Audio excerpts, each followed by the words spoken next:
not really an ideal position or an ideal time in the session to commit such a, what could effectively be an end of a qualifying session attempt, really. By the time you get yourself going again, there's only 3 minutes 19 seconds left. If there's damage, you have to return to the pit, then do an outlap.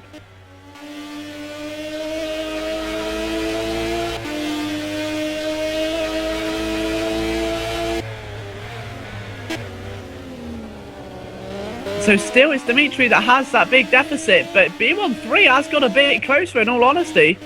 He's only 0.4 seconds away now. And Dimitri's Giannopoulos almost lost it as he catches Crass Action, who's gone a little bit wide the previous two corners into the last one then.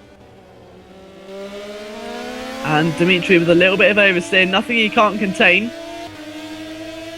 Over the start-finish line he'll come. And it's still no improvement, but even so, to get yourself into the 120s itself is a good margin.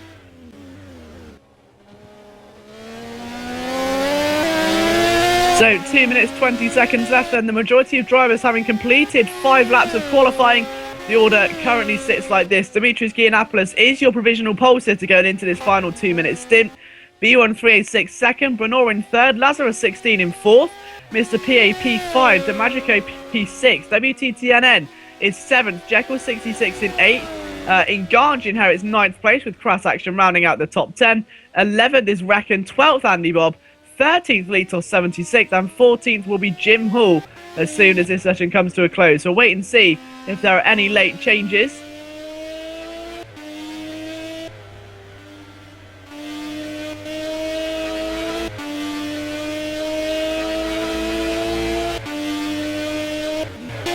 And Dimitris has gone wide and he hasn't lost it, but I think that lap may just be a little bit too slow now to improve his time. But even so, 0.4 of a second around Laguna Seca is a very respectable time, and he almost pins it in the wall, a whisker away there from disaster. Dimitris recovers it across the line. He will get one more lap, so it's not completely over for him yet. He wants to secure this in the biggest way possible, and he's not really that far.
Apologies there, we did have some technical difficulties, but as we come towards the end of this qualifying session, we will be able to bring you the full race in high definition and also a rundown of the grid. But it currently looks like it's going to be Dimitris Giannopoulos who takes pole position, and it is.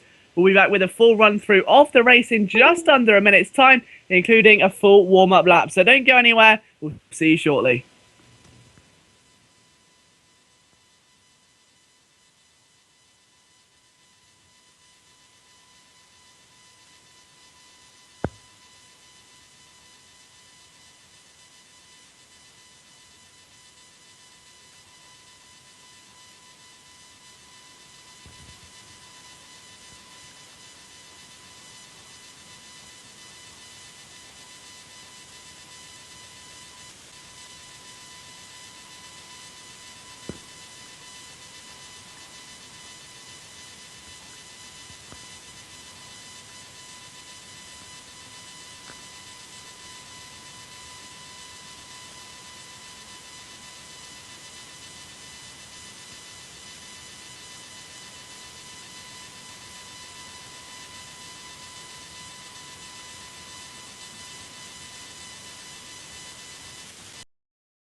Mazda Fury are about to get underway on the parade lap then.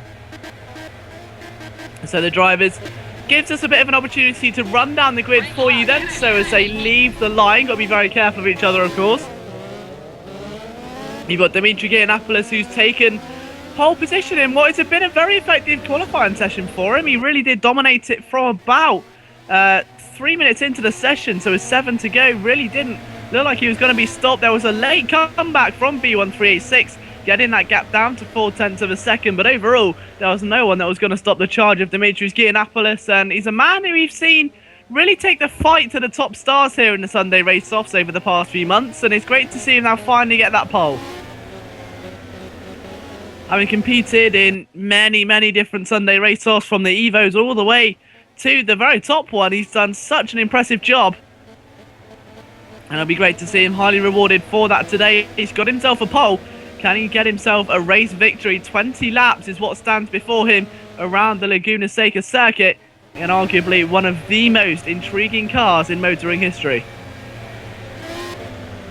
The Fury, of course, where he spent the big parade last time round and gave it a nice send-off, as we discovered the news earlier in the year of what had actually happened to the car at the Top Gear test track. And unfortunately for all Mazda Fury fans and even motor fans, it's a very sad day, but the Fury will still live on in our hearts and memories, just like his predecessor, the 787B. And just proof of that is the number you can see on the side of that Mazda Fury, the same one as Mazda wore when they won the Le Mans all the way back. But a step forward in time to the present day, and we've got some of the top talent here in the Simraceway community, and they'll be putting on a dazzling show for you today. 14 drivers who really want to come away with a victory. 20 laps of the circuit, so we're looking, it's going to be about a half-an-hour race. So it's almost like just over a sprint for these guys now. Some of them a bit more compared to what they usually do. But the restart will be on the way then, so the drivers will line up on their spots. And then, of course, they will get underway for the 20 laps. So now they go side by side. Very orderly fashion, I must say. It's very impressed there by everyone. But now we get ready then for the main race.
Hello everybody and welcome back to the Simraceway Sunday race-off for week number 47. Here we go then. I've tried to pay tribute to this Mazda Furai, but what better way to tribute such a beautiful car than with a beautiful race? These drivers are going to pay tribute in the best way they know possible to give us 20 laps of exhilarating racing, and that's about to get underway now. Here we go then. We've got the 4 red lights. And now we have a race and a big start from Demetrius, but an even bigger one from the man in second, B1386, who now takes the lead on the run down to the first corner. Demetrius was just left stood wondering what to do. The cars stream into the first corner, and it's looking very clean this far. It's got to be said, the field sorted themselves out nice and evenly. But B13's taking a dominating lead. He's making a bold statement there to Dimitri. The 20-lap hunt now begins. Into turn 2 and 3 then. The rest of the field just stay in single file for the most part as Lazarus makes a move there on Jekyll 66. Back for that final top 10 spot. Andy Bobby just had a bit of an off there. He's recovered the car. It wasn't anything too major, just a couple of wheels off the track. The B13 leading the cavalry right now. All the cars very close together in that top 5. Then you've got the bottom half of the field who are also in very close proximity. Look at Brunor. Almost had a bit of a look there at Dimitris Giannopoulos. In fact, he has. Going through the corkscrew, he's all over him. PA's there as well. And as we approach the end of lap number 1, the field are really starting to apply the pressure. This is a fast-paced race. Now, we've seen in the B races previously, the drivers tend to be a little bit more laid back, a little bit more conservative. 20 laps, you don't want to risk it all on the first lap, but not today. These drivers are out to make a statement. They're out to prove exactly why this car was such a masterpiece, why this car will go down in history as such an incredible piece of machinery, and they want to use every last machine, every last cog that makes this car go as fast as it does, and they want to make sure it goes down in such a way possible that we all go, yeah, that was one hell of a race. That was one heck of a send-off race.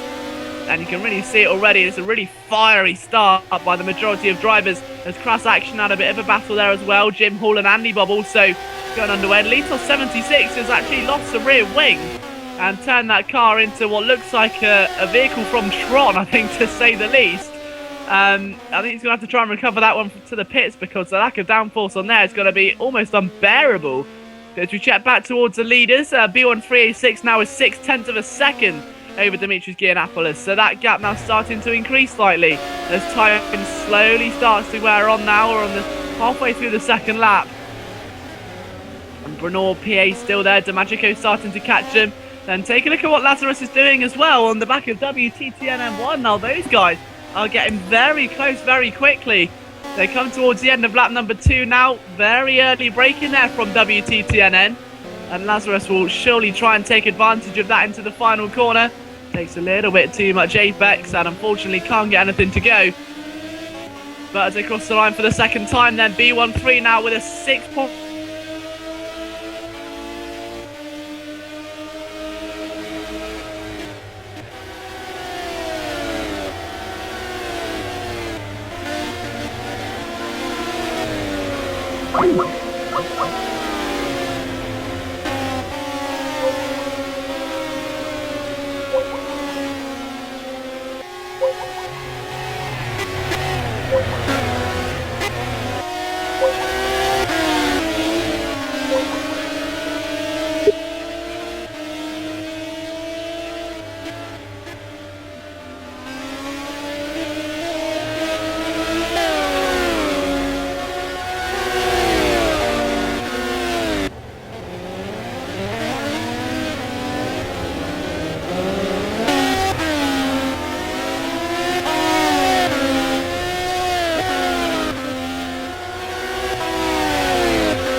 Okay, so unfortunately having some technical difficulties at the moment. I'll do my best to try and keep you guys updated with everything that's going on. As you can see, the battle's still fully raging around the circuit.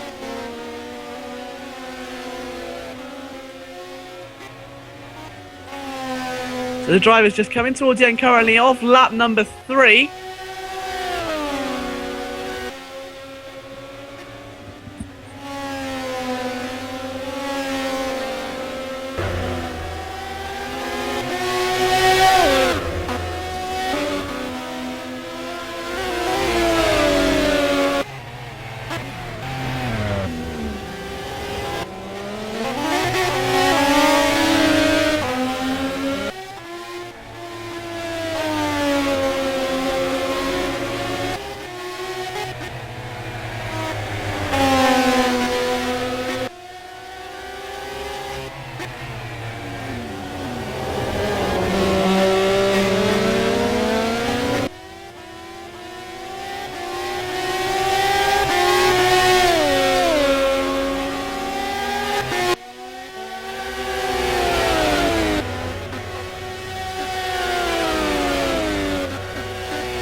final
lap. Keep it going.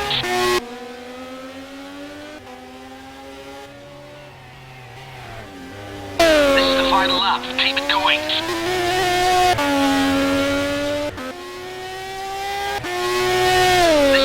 lap. Keep it going.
Hello everybody and welcome back live to the Simraceway Sunday race-off after a thrilling race we saw just moments ago. We're back here in the heart of Monterey Bay for the Mitsubishi Evo race. My name's Liam Jenkins. I'll call all of the action for you today. And again, apologies for the technical difficulties we experienced earlier on. And thanks to our cameraman, No Fear C, for making it seem like such an exciting race and really putting on a spectacle of a show. And now these Evos are going to look to do the exact same thing as they head down into turn one. There you can see they're just getting ready to start their opening flying laps then. 8 minutes 24 seconds left on the clock in qualifying. We've still got a long way to go to see who's going to be the pole sitter in this one, as the drivers are going to have to scramble for track position to see if they can make it to the top. We've currently got 8 drivers in the session, with maybe a few more to come a little bit later on. And taking a look at some of the names we've got, Lolin Fox is there, Belinas is there, Wild Seven's there.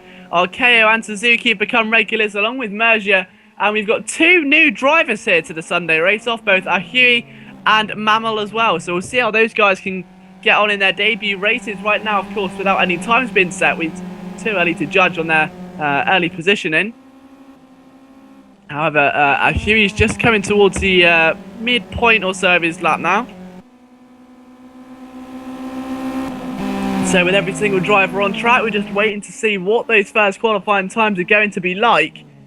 And really who's setting the benchmark pace out of the drivers. And don't forget as well, last time this happened and we saw a benchmark time, it was that time which had stayed there after a very impressive pole position in the Master Fury from Dimitris Giannopoulos. So it may be something to look out for here at Laguna Seca. With the lap not being the longest in the world, it does make it very hard to find areas to improve. They're very easy to find time to lose. It's a very difficult, very challenging circuit with plenty of elevation change, plenty of different types of corners to keep the driver actively thinking, actively seeking ways to improve his time. I'm sure we're going to see plenty of that here today. But as the drivers start navigating their way across the line for the first time, it seems to me at the moment like the first real challenge is going to be Lolin Fox, a 142.988. He's about a second quicker than Suzuki LJ50, who's there on a 144.1. Mammal on his debut only a few tenths away, a 143.3 for the now second place man. So very impressive there by him as the times start to come in thick and fast here at Laguna Seca. Mergia 88 is the next man to pop up on the timesheets. He sits in P4 with a 144.1. Suzuki LJ50 just pips him to that one. So the drivers really have started to find quite the sign of improvement. But they need to find more than that, and especially as the track will start to fill as well, they've really got to be quite careful. It's very, very easy to lose that big gaps of time here. Tenths, sometimes even whole seconds can be lost, especially in this corner now, where our provisional pole sitter is about to go through. Lolin Fox makes it through there okay. He's being a bit pressured there, though, by the car behind him. It happens to be Arceo. Arceo, again, usually quite fun to watch in these Mitsubishi Evos. Lolin Fox about to come towards the end of his lap then. His second attempt at trying to secure that pole position. And with the lap veering towards a 2-minute marker, you've really got to try and get as many laps in as you can. Make sure you've got that banker lap in before you get to the end of this qualifying session. If you don't, you're going to struggle. With these Evos being so evenly matched, you need your best time to come out early so you can relax, alleviate off the gas a bit, and that is what Lolin Fox has done. A 141.2. The closest time to him is a 142.7. Lolin Fox is flying out there. Mammal is making a great impact on his debut here today. Will he improve his third place time at the moment? No, he doesn't. He's still 2.1 seconds away from our race leader. Well, in the race to pole position, that is. Other drivers who've made notable, impressive debuts in the past have been the likes of Anxiety, have been the likes of Lolin Fox, have been the likes of Pilota Pazzo. Some of the drivers who've come in, you know, mid-Sunday race-off weekend or their first time in the Evos have made an immediate impact. And you see their first lap and you know, yes, okay, these guys are going to be big. You've got to watch them, watch out for them as this Skill Quant series definitely evolves now. It's been great to see how the Silkwan system's really taken Simraceway to the next level and really delivered some of the closest racing perhaps we've ever seen in Sunday race-offs. We've almost hit 50 weeks now, which is well over a year of Sunday race-offs, and the amount of times where we've said that the racing's been at its pinnacle has just been tremendous. It's been week after week, the racing gets better and better, it's getting closer, and that's all because of this new ranking system, the Skillquan system, which pits drivers together who are around a similar skill level. So really, big props to the guys who introduced this system. You've been working so hard to maintain it and make sure you guys have the fairest experience on track possible. It really has delivered a lot to the Simraceway Sunday race-off, and it really has given me a great pleasure to commentate on these races.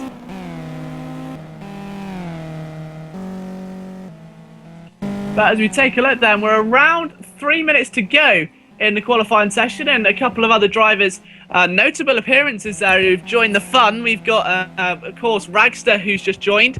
Ragster is a veteran Simraceway Sunday race-off driver. He's been here many times before. We've got also Hanuman. He's made quite a big impression here before. You know, he's going to a couple of events and obviously made his intentions clear that he wants to be one of the best. Question is, can he deliver? The stage is set, 2 minutes 53 to go. A 1:40.7 is now the benchmark time, with the time closest to that coming from Mergier 88, who now bumps up to second position with a 1:41.367. So he is definitely showing signs of improvement. Whether he'll be able to maintain them is still yet to be seen, but in all honesty right now, 2 minutes 32 seconds to go, you're looking at about 2 more laps depending on where you are on the circuit. You need to be at the pinnacle of your performance right now, or help that you've got a draft. Either one, you've really got to try to be at the absolute pinnacle of your game. So the session clock ticking down then, drivers who are currently on about lap number 4, about to perhaps start their 5th lap of the journey today. Ahui in his debut, currently P9 out of 9 entrants. We've got obviously Hanuman, who's about to set a time. Sagadila's there as well. Rags has immediately come in and made an impact up to P5. And Mergier only 5/10 away from Nolin Fox now. But once again, that early lap time, we saw it here at Laguna Seca, just the last race. You set an early pace lap time and you are going to be in such a comfortable position. You get yourself in a good start, you get your rhythm going straight away, you immediately let your fellow opponents know what you're capable of, and they're going to struggle. Nolin Fox improves again. Now, he's actually just improved by about a second. With Mergier 88 only 800ths of away from Archeo, can he improve to second? No, he can't. But as we take a look at the gap now back, it's about 9.4 tenths that Nolin Fox has. He's showing no signs of letting up today. He really wants his position. Who can blame him as well? Such a talented driver. He would love to get himself another pole position.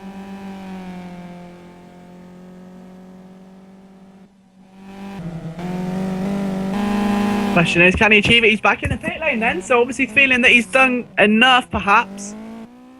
Again, only time will really decipher if that's correct or no. Archeo will be the man. If he's going to take one from him, it will be this man here. Through the corkscrew comes Archeo. Nice tight line through there. Early on the throttle now, approaching 90 miles an hour. Gentle lift off the throttle. Careful, watch the gravel on the right. He's gone too deep. And I've got a feeling that may just be his final shot gone. But he perfectly glided the car through there. He must have made up at least a few tenths, but no. He goes back in the pits. He knows all hope is gone. And the highest still finishes second. Mergier, though, is still raging on. He's got a car up in front of him. It shouldn't prove to be that much of an issue, I don't think. Going in towards the penultimate corner and really starting to show signs of strength. So here we go then. What has Mergier got hidden up his sleeve? Final apex, done nicely. Bit of smoke there, as you can see from the car in front. But Mergier needs to find under a tenth of a second. Can he find it as he crosses the line? No, he can't. He stays P3. Suzuki LJ50 in the pits in P4. Mammal, P5 on his debut. Not bad at all. Wild 7 6th. Ragster's going to finish 7th. He goes 5th. Late improvement there by Ragster. Demoting Mammal to 6th and Wild 7 into 7th conveniently. And that brings an end to this qualifying session. We'll be back with you very shortly for the full race. Sagadila's going to come across the start-finish line now. And he should be able to just seal off this event. He goes forward. Oh, a big jump there by Sagadila. And that is what's going to propel us into the warm-up. A late shock as Sagadila sets his sights very high. We'll be back shortly for you with the race.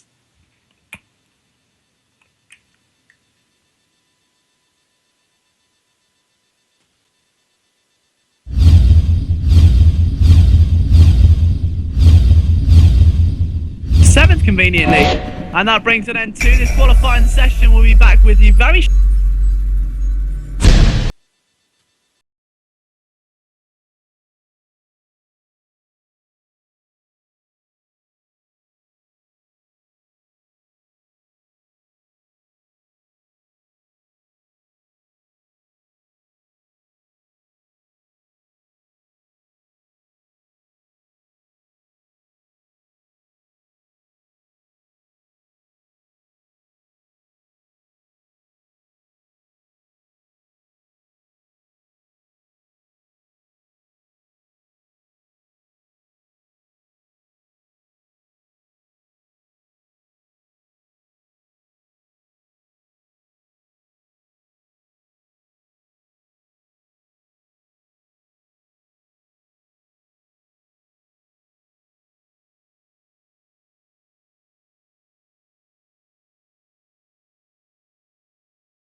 and welcome back to the second race out of the three tonight in your Simraceway Sunday race-off. We've already seen exactly what these Mazda Furies can do, but now we get to see what the Mitsubishi Evos can produce. These cars really have provided some of the most entertaining racing in Sunday race-off history. Are they going to live up to that expectation today, or are they going to redefine it and send us into a new definition of what it truly means? So then, 3, 4 lights are lit. And now we have a race at Laguna Seca. Big start there by Suzuki, I noticed, way down there in P5. More importantly there, Sagadila looking to the outside for P3, wants a bit of the action. Battling there with Mercia. Oh, and Arceo's been hit, he's been bounced over the car. Oh, it's a chain reaction, and all hell has broken loose.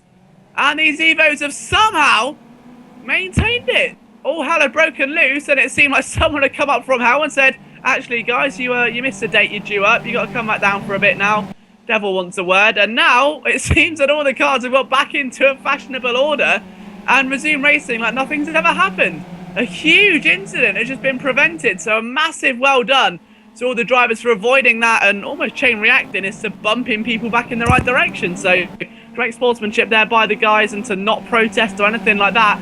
Bellini's there fighting for P6 with Wild 7, and Wild 7 just gets the better of it as they make their way up towards turn number 5, and it looks to me at the moment like Wild 7's just got it, as indeed the inside line proving to be once again the more useful of the two. And on their entrance to the corkscrew for the first time today, then now we really start to see what these drivers are made of as they all flirt through, and just look at how beautiful that looks. It really is an incredible scene. As Sagadila now looks to try and reel in Lolin Fox, who's maintained his pole position start, but Sagadila's been the big mover as he looks to really try and put this one out of reach. He wants to attack him, but as ever with these Evos, you can never be too sure. We come towards the end of lap 1. Through the final corner come our 4 race leaders. Colin Fox being one, Segadila being the other, Suzuki LJ in third, and our KO72 rounding out your top four at this stage. And as they go across the start-finish line, Raxter's trailing the four at the moment. 2 black cars, 2 silvers, and Raxter's just there waiting to pounce in the background. Suzuki round the outside of Arceo. It's a bold move if he can somehow make that one stick. But Arceo is easily able to hold it on the inside. A great job.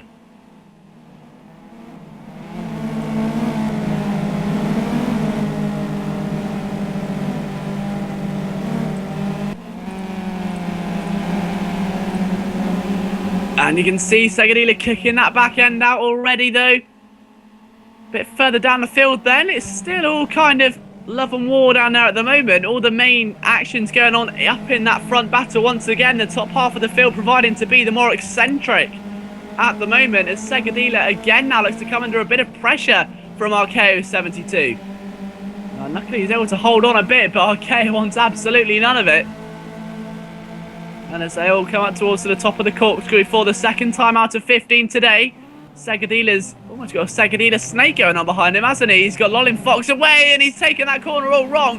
One of the risks of the corkscrew, it's so difficult to get right. Okay, trying to capitalise. Segadila almost gone wide. In fact, he has. And he's lost second. He's down to third. He flashes his lights and off in the background. Dancing on ice, his back. It's Raxter that spins off. And he's got to get it going again. The car down in neutral. It's bogged down in the gravel. He finally kicked it back in the right direction, but he's down in P11 behind the 2 rookies of Ahui and Mammal, 2 guys who were looking a bit promising earlier on. Unfortunately, that momentum may have left them a bit earlier than we expected. They're now 10th and 9th. But let's see how Raxter pushes his way back through the field as they start lap number 3 and they make the run down into the first corner for the 3rd time today. A big not there from Suzuki. He's really going to struggle with that, isn't he? Arceo doing everything he can right there to put a move on Segadila, who's obviously not been the greatest man under pressure this season. It's got to be said. I say this season, I mean, he's over the past couple of weeks here. He has struggled a little bit. He's got the pace, that's for sure, but can he hold that position? He's gone wide again. That's the second corner. He's done that now, and at least the last 4 or 5. Bit of a scrap going on behind as well. That's Suzuki and Wild 7, who's now at the P5 fighting in this top 5 battle. You've got 4th, 3rd and 2nd all up in front of him, with Lolin Fox trying to claw his way up in towards that free land, that just promised place of victory. And right now he's just trying to escape and run away as quick as he can. It's almost like you're playing a case of cops and robbers, and the robber just really trying to steal a victory here while the cops are too busy focusing on something else. Segadila's got to be careful, and he may not have to worry much longer, because Arceo has made a big error.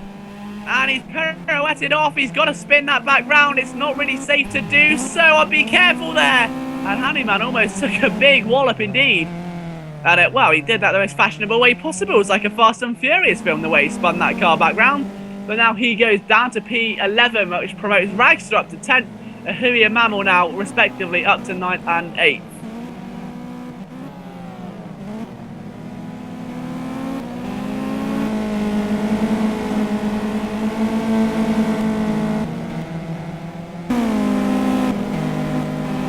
But now across the line goes Raxter. He's only 0.4 of a second away from Ahui, as we say. It's his maiden race in this Evo Sunday race-off. But the main important battle's going on for P3 at the moment, as Wild 7 looks to try and hold off Suzuki LJ50 for a little bit longer. He really is starting to struggle just a little bit, it seems.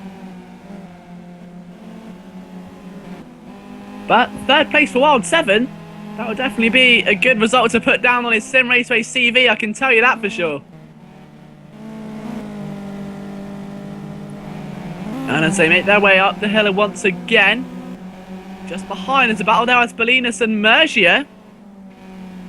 With Mergia losing out there to the man who's now been promoted up into 5th position.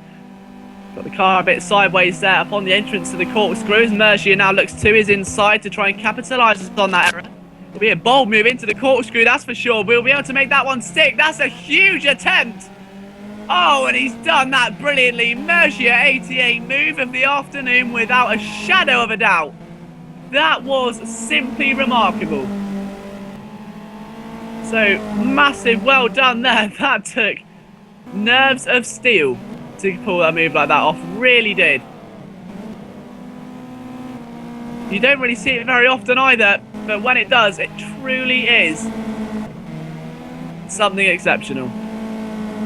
And as you can see, they're all coming down the main straight again. I'm just trying to keep an eye on numerous battles at once, because if you hear keyboards clicking in between, we've got a battle forming for P8 there between Mammal and Hanuman, both in the blue Evos, and a bit further forward, obviously, still trying to monitor the Wild 7 and Suzuki battle. That's still being led at the moment by Wild 7. He's really maintained his ground here as we're hitting a third race distance now. Does look to me like Suzuki is struggling to get past him. Always the case with these Evos, and really half the reason why we get such interesting racing all the time.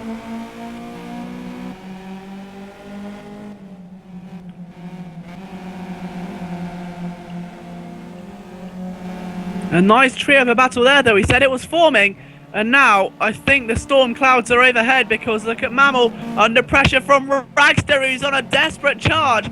Up back through the field, leaves plenty of room, and Ragster makes that look absolutely effortless. He now looks on to try and catch Hanuman. Mammal sensibly backing off there. And you can't blame him either, can you? You can almost feel a bit of conflict between these two. Hanuman luckily makes the error for Ragster, and Ragster's able to get through without really putting too much thought into it. He's just simply stayed on the racing line, and that entails these two blue Evos to rebattle once again then. Mammal back in the hunt for his P8 position here. As Bolinas looks to try and catch Mergia, it's Suzuki on the pass for Wild 7 into the final corner. And can he make it stick? Yes, he can. Big move for Suzuki. Either Wild 7 not going to let him go without a fight. He's going down swinging if he's going. He'll still be on the outside for turn 1, though. It's not really the preferred line at all. Although it's going to be surely a chance indeed. He'll have the inside for turn number 2 if he can get around quick enough, but he can't. So it's Suzuki who now takes the lead of that battle for P3. Lap 6 out of 15. Lolin Fox, who's now pulled out 7 seconds over these two. So really good job by Lolin Fox. We haven't spoken much about him today. Almost like a silent assassin at the front of the field. Just really eking away. Absolutely remarkable driving there.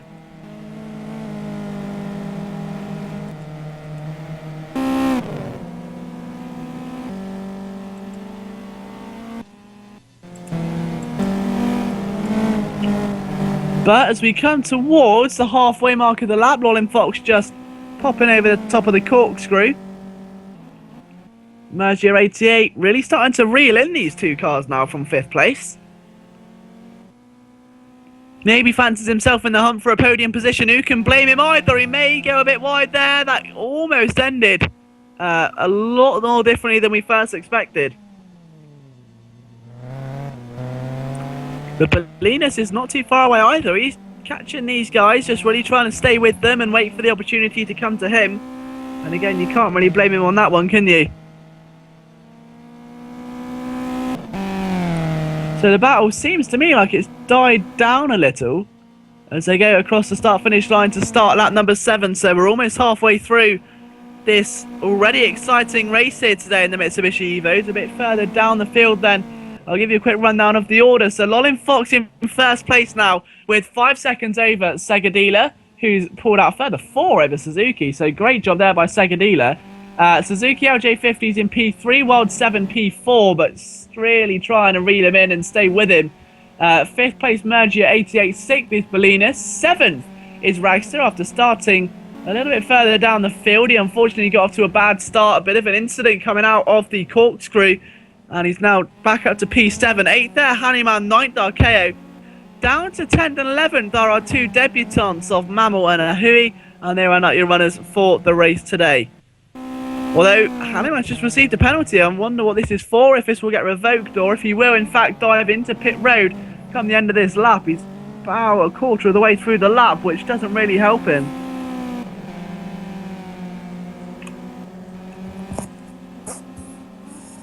And as they approach the corkscrew, and Arkeo's gone a bit wide. I say a bit wide, he's gone very wide.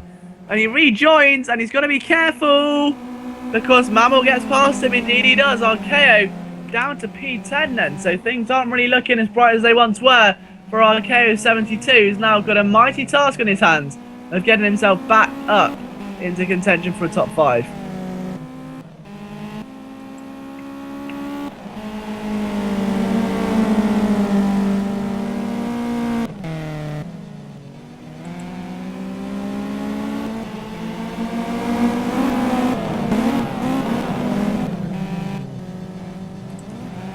Oh, and a bit of a spin there, looking down the field. That was from Mammal. He's got it going again. A big kick out of that final corner.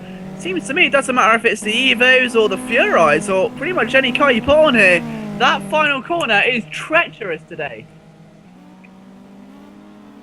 You can even put a tricycle on there and I think the back end will kick out. Truly devastating corner. Really is intimidating for these drivers and really can provoke some big incidents. As Wild 7 looks to try and hold on the best he can against Mercier 88, who's trying to get past him. Arkeo's out of the race then, so Arkeo has left the game. Our first retirement of the evening.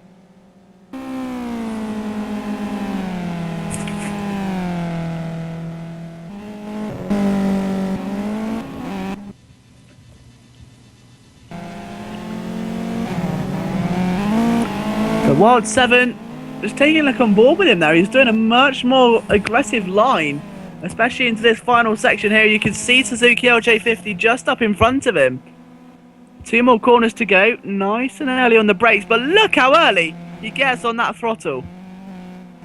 And then into the final corner, which has caused quite a ruckus today, and Suzuki almost did it again.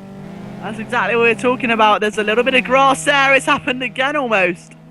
So 2 cars that were struggling there today. That's 2 cars in a row, in fact, that were struggling there today. It looks to me like that corner is going to throw up quite the catalyst for change as Mergio 88 looks to have a bit of a run now going up to the inside of turn number 1. Suzuki goes wide as well, and oh, he shut the door with the swiftest of manoeuvres. The 2 almost made a bit of contact. I'm sure there'll be a bit of black paint on the back of Mergio's Evo right now, but Mergio may have got a bit deep. Wild 7 tries to pull back alongside now. They go under the bridge and Wild 7 needs to get it done. He can't, the apex is too tight and Mergio is able to hold on for a bit more, and that little skid there by Wild 7 is only going to decrease his chances of getting a quick comeback, of getting that fast break. And unfortunately, he's gonna go a bit wide there as well, so he is suffering a bit today now. Mammal P9, we take a look at him now as he tries to attack Hanuman, who is there as well. Hanuman, who's competed in quite a few Sunday race-offs in his time, as Mammal looks to the inside through there, but realising Hanuman's going to go wide anyway, and he's going to really, oh, that was easy, that was almost effortless. Hanuman there will be on the outside, looking to maybe cut his car to the inside if he can, especially through the corkscrew. In fact, he's gone a bit deep, he's caught the anti-cut strip and barely held on to the front of that car. So then 6 laps to go for Lolin Fox. He really is flying at the moment as we complete 10 laps of the Laguna Seca circuit. Almost 10 laps down and still Lolin Fox is your race leader.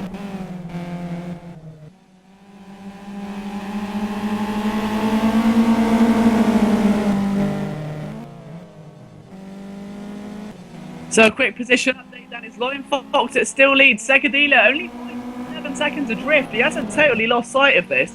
If there does become a winded change or a very vast turn of events, he's not really got too much of a safety deficit. He can afford a couple of minor errors here and there, but he can't really afford to be making a big error. It will be very uncharacteristic, but this is a Sunday race-off, and we have seen the unthinkable happen. We've seen winners come from the back of the field. We've seen drivers who have led every single lap of the race just crash out on the final couple of corners, and we've seen some of the greatest comebacks in history. And I'm sure we may get a surprise here today. Secadilla only a few seconds down the road, now 5.9 and 7 in front of Suzuki LJ50. Mercury 88 is on the way as well in P4, still trying to stay with Suzuki. Wild 7 in P5, Bellina's still P6, Rags to P7. Mammal now up to 8th after passing Hanuman, and Huey's still with him then. So the 2 rookies going to be dueling away. Let's see how this one turns out. This is going to be interesting. The two rookies now finally have a chance to collide on the racetrack for the first time in a race-off environment. And as they come up towards the corkscrew for the 10th time today, it looks to me like Mammal's going to be holding that inside line and playing a very defensive second half to the race here today. And Huey almost got scarily close there to the back of Mammal.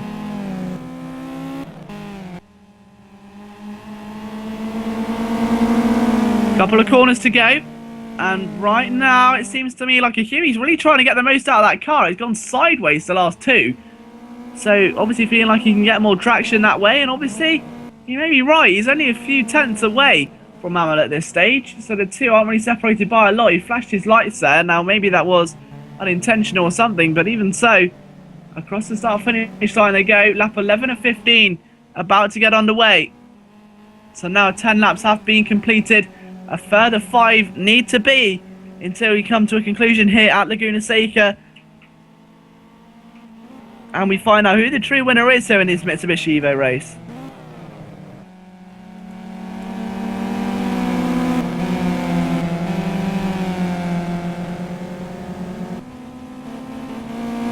And look at Huey, he really is looking for it to try and get a move on as soon as he can.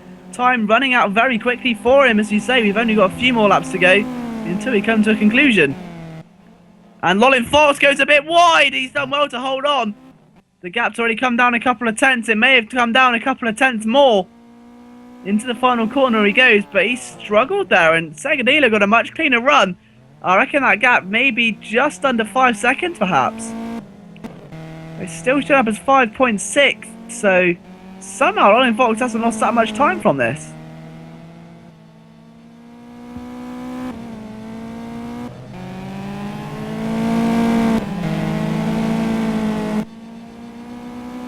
Rags has received a stop-and-go penalty.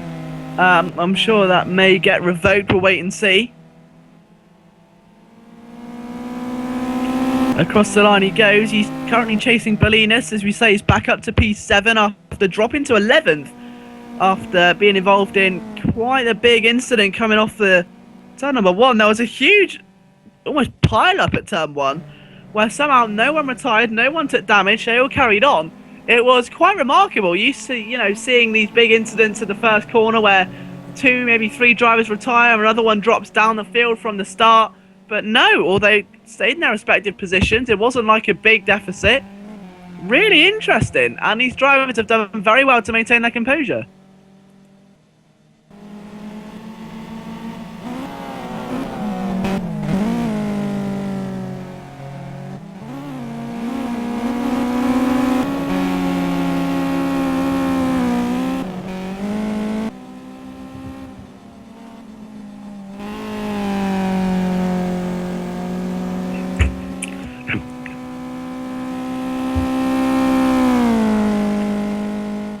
So, going into the corkscrew again is Ragster. We've got Wild 7, Mercia, and Suzuki LJ50 then in the final 3 laps of this one. These guys going to be fighting. This is going to be very entertaining to watch.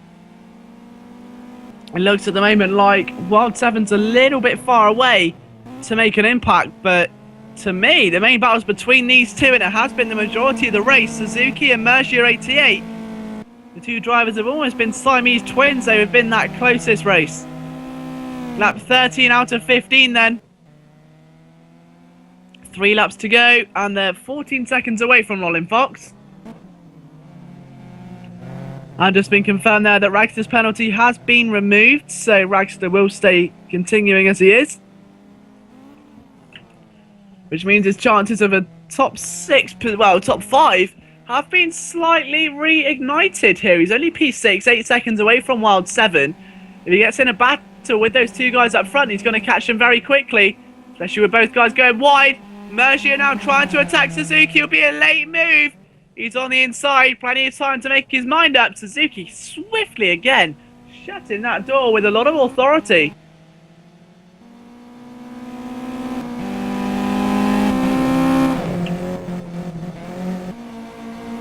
And Wild 7's in the wall. Wild 7 out of nowhere. Yellow flags are out.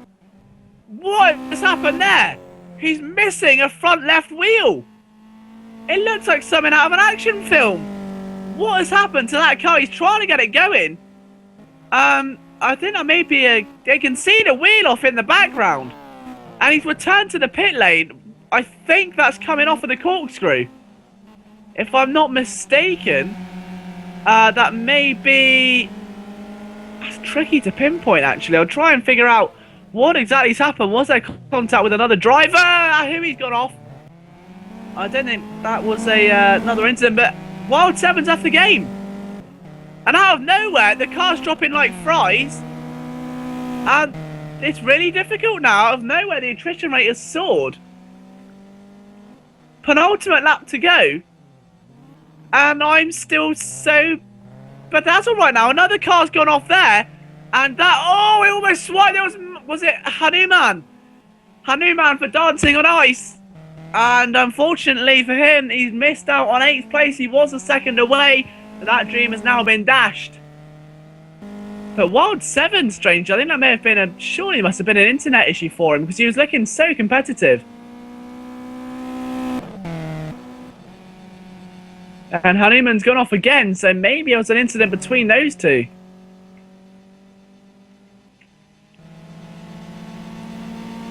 But either way, just as I said earlier on, you can never predict a full Simraceway Sunday race-off. You never know what's going to happen. It's been such an incredible event here once again.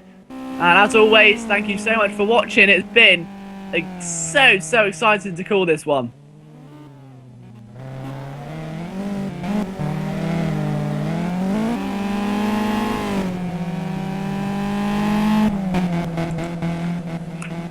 But we've still got another lap and a half to go as Lolin Fox now crosses the line to start the final lap of the race. 23 minutes have gone so far. And now Lolin Fox just needs one more lap to win from what has been a dominating pole position and a dominating race. He may as well be the Sebastian Vettel of the Mitsubishi Evo Sim Raceway World. He's done such an impressive job here today. And really sheerly dominant throughout. There was no man that was really going to stop him. And Lolin Fox has taken this to another level today. Consistently fast laps, consistently aggressive driving lines, and not that much in the way of errors. Lolin Fox has really done a great job this afternoon. And I'm sure he'll be celebrating in the appropriate manner with a few donuts maybe when he gets to the end of the race, or at least a few fist pumps inside his cockpit, because it's a very deserving victory for him. Still a few battles left undecided yet. You never quite know how things are going to shake up, as Segedila's only really 6 seconds down the road. And since the get-go on that start-finish line, Segedila really did look like a man on a mission, a man with fire and nothing to lose. He got a good start, good launch off the line, got up to third, and a great pass for second position. Sees him going to surely take that one, as he's got himself 10 seconds back to Mergier 88. So really impressed by both, in fact, leaders today. But there's only one man that can take the race win, and that man is coming around the final corner now then. Over the anti-cuts he goes. 15 laps later and a pole position, and Lolin Fox is your winner for the Sunday race-off week 47 Evo race. He'll be delighted with that as he dances on ice across the line. Segedila in second, flashes the lights. What a great victory for him. It may not be a win, but it will feel like a victory. Good job there for Segedila. Mergier will cross the line in P3. Another good job today. Outstanding performance. Suzuki P4, I believe that's his best in a Sunday race-off. Ragster, what a recovery drive by that young man. He gained as well, was as low as P11, got up to P5. Can't complain at all. Arguably drive of the afternoon. Belinas will finish 6th. Mammal is going to chance to finish 7th in front of his rookie compatriot there. Hanuman 9th, and Wild 7 out of the race in 10th, with Archeo also not finishing. Would you wait to see if Mammal will cross the line in front of Ahui? Yes, he will, unless there's going to be a dramatic turn of events in the next few seconds. Mammal in 7th, 8th place for Ahui, and that is the end of our Sunday race-off Evo. We've got one more race, an open setup race, to pay tribute to the Mazda Furai. 40 laps of the Laguna Seca circuit. You won't want to miss it. We'll be right with you. Be sure to go get some food and some drink. It's going to be a good one. From myself, Liam Jenkins, we'll see you shortly.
qualifying session. Michigan is currently the fastest man on the circuit with a 1:19.385. Second, just behind him with a 1:19.4 is Grivy, followed by Elite Speedway, AGO6, The Flow, Shadow Bounty, Mr. Jones, AZ Best in 8th. Demetrius is back again in 9th place. Van Panther and Lazarus in 11th, with Seacombe in 12th position. So a very competitive field at the moment as the drivers look to get set for the final 4 minutes of qualifying in the Simraceway Sunday race-off. Let's see if anyone can perhaps set the leaderboards alight as AGO6 comes towards the end of his lap.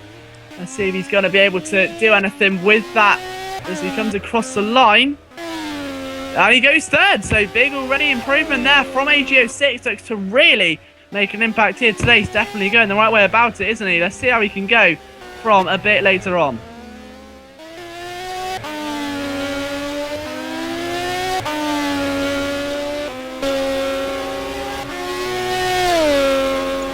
So still a bit of time, 3 minutes 23 seconds left to go. The majority of drivers having completed 4 to 5 laps in this short session.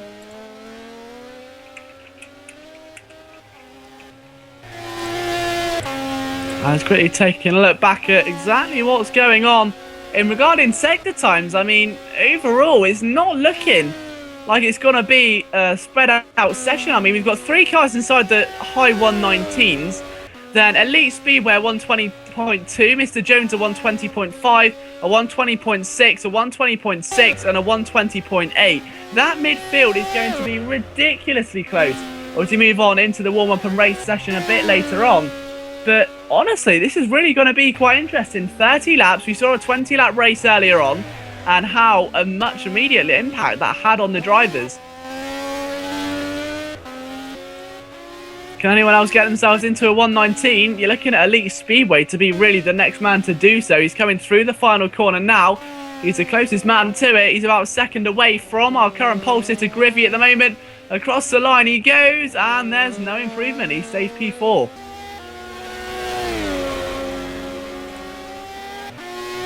So still a bit of work to do for him, but even so, P4 for Elite Speedway is not bad at all. Mr. Jones, you can see he's currently fourth after knocking Elite Speedway down actually there. So big lap from Mr. Jones, 83, who returns to the race off once again. And you've got Elite Speedway in P5, of course, The Flow, AZ Best, Lazarus, Van Panther, and Demetrius Giannopoulos. We've now got full force out on the circuit today. 13 drivers who currently are looking to really put in a big qualifying bid. Jekyll 66 is the last man to join. So we'll see what he can do from his current situation. He will be, of course, at that disadvantage as he's not able to get the most track time in the world. He's only got limited running time.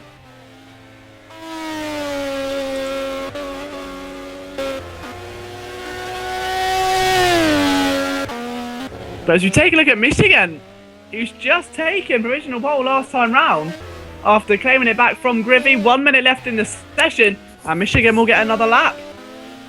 So that could be crucial. Comes across the start-finish line. Grivy still P2. Can Michigan improve? No, he can't. So he's still got a little bit of insecurity. Grivy comes across the line, but he can't improve either. So both of these guys will be on their last laps of the afternoon. Elite Speedway also, AGO6 possibly as well. Shadow Bounty will get one more attempt after this, so we'll see what his lap time will be now as he heads towards that start-finish line and sees if he moves up into P4 or no. He's got a little bit of time to find. He does find half of it. He needed to find 1.4 tenths. He found 0.65. Leaving 0.65 left, unfortunately, for him, but he's a lot closer than he was. Mr. Jones also on a lap. I don't think anyone else is going to be able to set another time. AZ Best is the last man across. I don't think Van Panther's time is going to be anywhere near good enough. He's currently down in P12. He's got a lot of time to find. He's going to come across his start-finish line. No, the session's over. Well, it puts him 10th. He does find a bit of time. It's not enough, though. And he finishes the session down in P10. What can be said for the rest of the field? Dimitri, maybe a man to watch. He's got a nice slipstream there from Jekyll. At least Michigan's in the pits. That's enough for him. Giving Griffey a prime opportunity at that pole position then. He only needs 500ths of a second. He can't find it. Elite Speedway's in the pits. AGO6, Shadow Bounty, Jones, Seacombe. The flow is still out in P8, our next man to cross that start-finish line. Where will this pit him compared to the rest of the field? He's got a little bit of time to work with here. 400s he needs to get to Seacombe for P7, and he gets it. I believe that's going to bring a sharp close to the qualifying section. As Lazarus comes across the start-finish line, he can't improve it. Yes, he can. He goes 9th. So late improvement there from Lazarus. And now we wait on Dimitri, who wants to return to the pit lane after a pretty disappointing session for his standards. And we'll be right back with you with the race very shortly.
Hello everybody and welcome back to the Sunday race off then for another tribute to the Mazda Fury, and we'll quickly run through the grid as well for you. So it was Michigan who took pole position and will now lead the field around on a parade lap very shortly.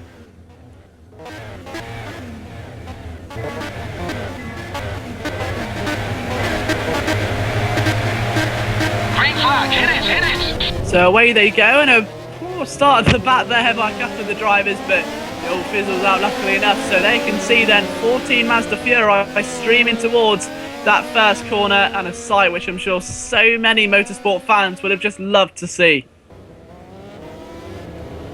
You can see Grivy alongside Michigan. So the grid then, Michigan took pole from Grivy, Elite Speedway third, Bounty fourth.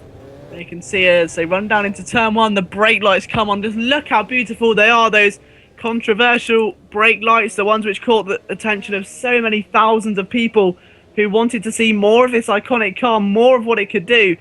It was always going to be an iconic masterpiece from the get-go as soon as those first concept drawings were alive. The last of its kind to its predecessor, the Mazda 787B.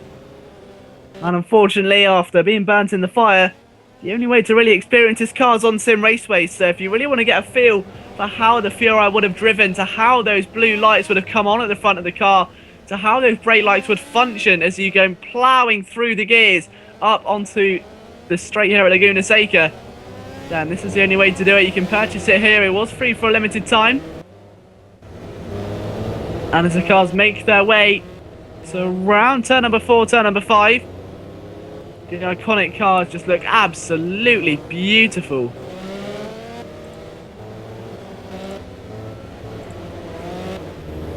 And side by side they go. It truly is a sight to be behold. It really is almost like I just want to stay silent and just watch them in their own tribute, because this is just such a beautiful scene with these cars looking so elegant and so delicate as they just flow through. But then as soon as that green flag drops, when the server restarts onto a standing start, then it really is like a completely different animal. It's like looking at a baby kitten that's so sweet and innocent, and when you touch it, it just roars at you like the wrath of a lion. And that really is what this reminds me of. This car is so misleading. It looks so beautiful, but so devastatingly fast. And as they'll navigate their way through the corkscrew now and coming towards the second half of the lap, the drivers doing everything they can to make this lap perfect and give the Furai the best send-off they can for their Sunday race-off.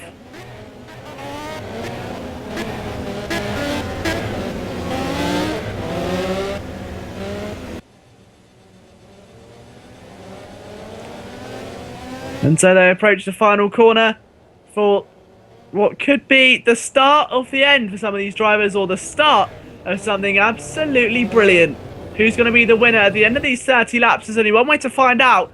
Now, as you tune in to this race very shortly, they'll partner up then to the straight, and we get ready for the restart.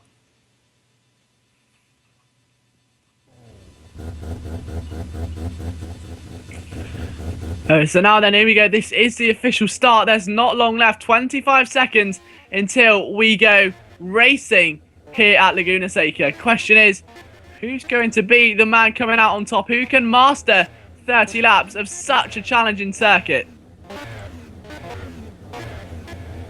The race admin there just asking the drivers to focus, to keep their mind set on the task. We've got 3 seconds left until the red lights come on, and then we'll get underway. Here we go then. The throttle starts to rise. Can Michigan win from pole position?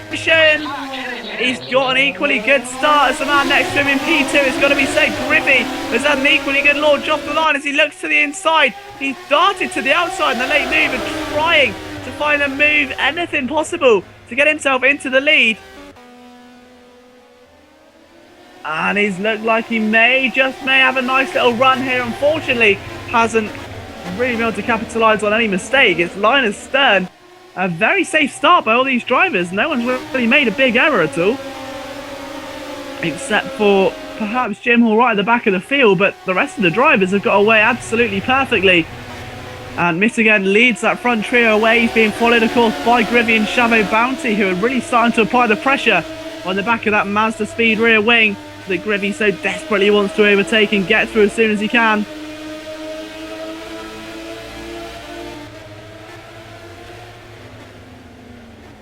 And Michigan dives down through the corkscrew, takes the plunge. And there's a fantastic video on the internet, I believe it's of Marc Marquez. And he literally just takes a tricycle, sits at the top of the corkscrew and rides down. And the amount of speed it picks up is phenomenal. And nothing really gives you a true testament to how steep the corkscrew is until you're stood upon it, or you see something like that, where it's something which it doesn't have a throttle, it doesn't have an engine, there's nothing pushing it. It's just rolling and picking up speed. It's a marvellous, marvellous corner. And there's a reason why it's one of the most iconic in motorsport history. As Griffey goes wide and Shadow Bounty is able to reclaim that position. No, they're both fighting. Griffey doesn't want to let it go. And he's vying for the inside line. And has he got it? Yes, he has. They're still side by side. Shadow Bounty will not let this go. And Griffey has somehow taken that position.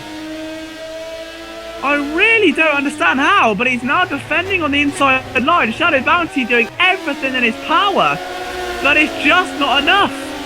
When you think you've got the job done, out of nowhere, Griffey just bites back. Phenomenal scenes here at Laguna Seca in the early stages. And now into the corkscrew, big look up by Griffey, but it's still in the position. AJ6 is P4, Elite Speedway P5, Van Panther 6th, Jones 7th, Seakim 8th, Dimitri's 9th, Daisy best in the flow 10th and 11th, and almost making a bit of contact. And then Jekyll and Jim Hort P13 and 14. So the end of lap 2. And Miss again now really looking to pull away. He's got 1.9 seconds over the car behind him already. So he's really taken things into his own hands now, wants to pull away as soon as he possibly can. He understands what's at stake here, and he really understands as well how challenging this circuit and car combination can be. But look at the train of cars behind. 1, 2, 3, 4, 5, 6 cars all in a row, all fighting for position. The main proprietors in that battle being Elite Speedway there as he tries to attack AGO6, who's having absolutely none of it whatsoever, is he? So good defending there by AGO6 on the run up through turn number 5.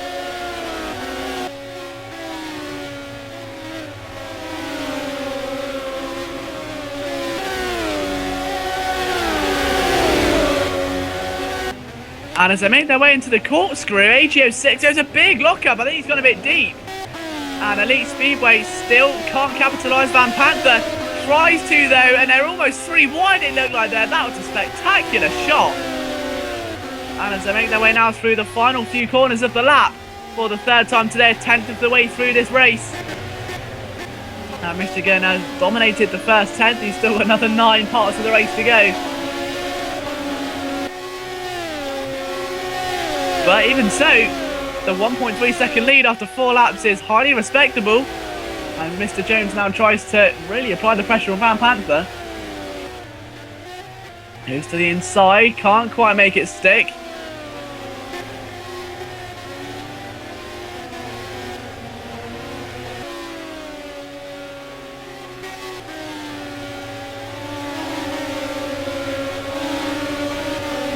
But Elite Speedway and AGO6 has been the main battle as I quickly flick through the field.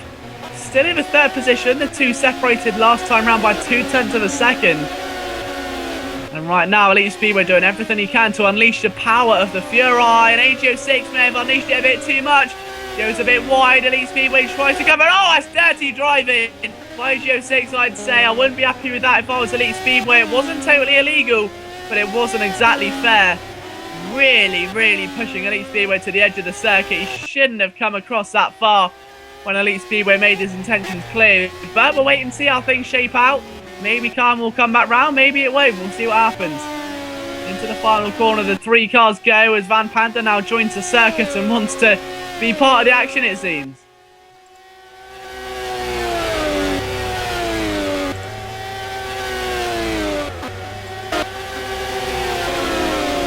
But into turn 1 again, and still Elite Speedway can't really get anything to go. Mr. Jones now almost having a part of the battle, as Van Panther had a bit of a run on Elite Speedway before Speedway was able to recover the car from the unfortunate position he was in. But you take a look at this battle, and now it's Van Panther and Elite Speedway, and the Hunter's become the hunted. If you look up in front, AGO6 has pulled away a massive gap. The laps start to tick by now. The driver's getting into a rhythm. They don't want to put anything too risky up just yet, though. We'll wait and see how this shapes out, but at the moment, it looks to me like Michigan's got the best of the field while all these guys scrap for position.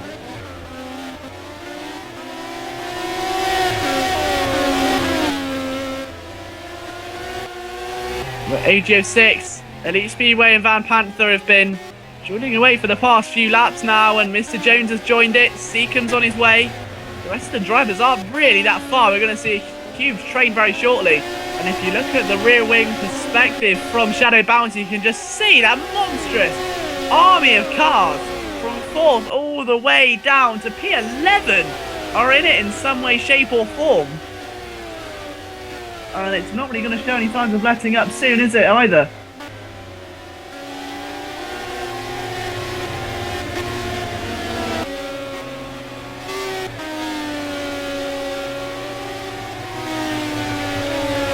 Elite Speedway looking to really put the hammer down, and off goes Mr. Jones in the background. It wasn't a lot, but it may cost him a bit towards the end. Dimitri's now is in that battle as well to some extent. He just needs to really try and get his game on.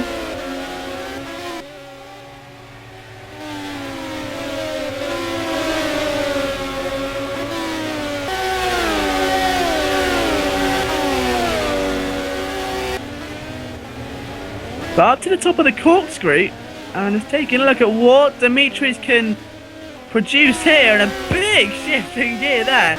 And that's what you get from that scenario. But Michigan comes across the line, and I'll tell you what, Grivy's catching him. He's only 9/10 away now, is Grivy. Over the line, 9.3 to 119.1 from Grivy, a 119.3 from Michigan that time around. So Grivy is catching our race leader. Then there's Shadow Bounty, and then wait for it. Here's the calm before the storm. AGO6, Elite Speedway, Van Panther, Mr. Jones, Seacom, Dimitri's, AZ Best, and the Flow. All of these guys are still involved in that train.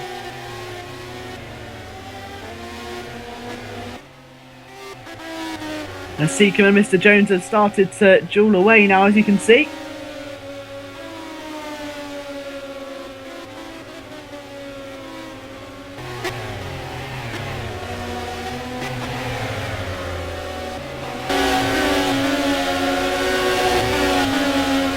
And now as they come towards the top of the hill as well, you can really start to feel the tension now. Lap 7 out of 30 is the lap we're on. 0.8 of a second is now what separates Michigan and Grivy as he tries to pull away. Shadow Bounty still third, AGO6 still fourth, fifth and sixth though. Still open for debate. Van Panther and Elite Speedway, two veterans of the Simraceway Sunday race-off. They've been in here since almost the very beginning, these guys. Two very respected members of the community, two very respected drivers both on and off the circuit. And we'll can't wait to see who's going to be the winner of this as well. And what really AGO6 is hoping for is that he can pull away.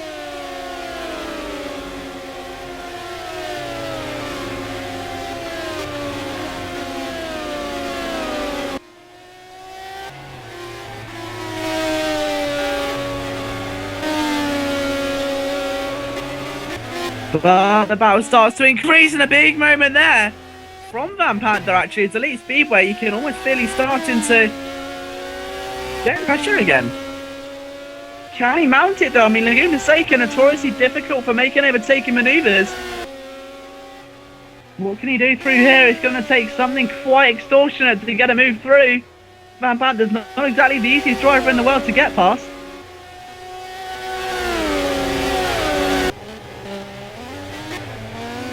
And it's the yellow flag out, and someone's had an incident at the corkscrew. Who did it belong to? It's Griddy from P2. And now surely that was the only chance of anyone going to be catching Michigan, our race leader, who's coming across the line now to start lap number 9 out of 30. Shadow Bounty is now 5 seconds adrift. Previously to that, Grivy was only under a second, in fact, at one stage. But now joins this train for 3rd, 4th, 5th, 6th, 7th and 8th. Then 9th and 10th of AZ Best and the Flow is there as well. Those guys still eager to duel away and show their worth.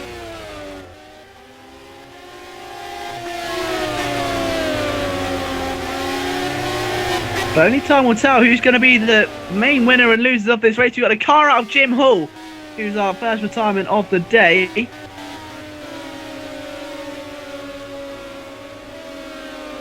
There you can see Grivy, AGO, Van Panther, Elite Speedway. Those guys still unchanged in terms of position. But AGO 6 now has a chance at really trying to get some time on Grivy there. As Grivy looks to get his race back underway. He's still only 8 seconds away from our race leader.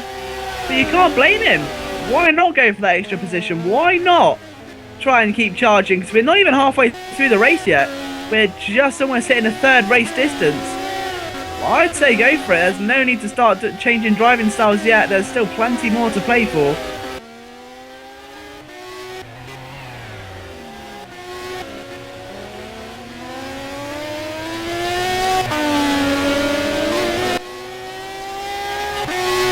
Across the line they go again. And across the line still. Now 8.6 the gap. So still plenty of time to go yet. There's still plenty of time, which separates first from third, and to do that first, Grivy has to get through Shadow Bounty. Again, a task which is easier said than done.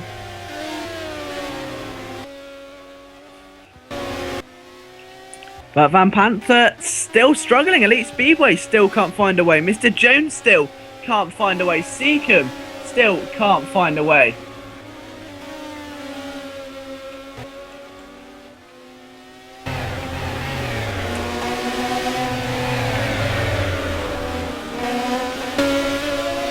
And there's a bit of an incident there. That's the Flow and AZ Best. I think AZ Best may have just gone a bit too wide. That's all that's happened there. It was nothing too much.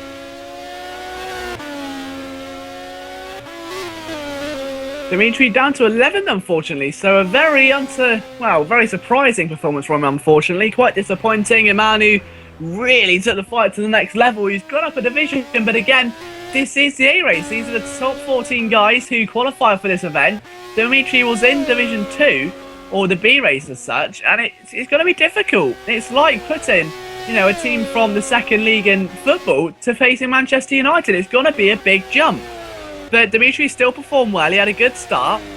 And we've still got well over half the race left, as we've said. This is still nowhere near over. And let's not just rule out a possibility of a top 10. We've seen it before. Is drivers start to fall maybe, and concentration levels start to sink a little bit.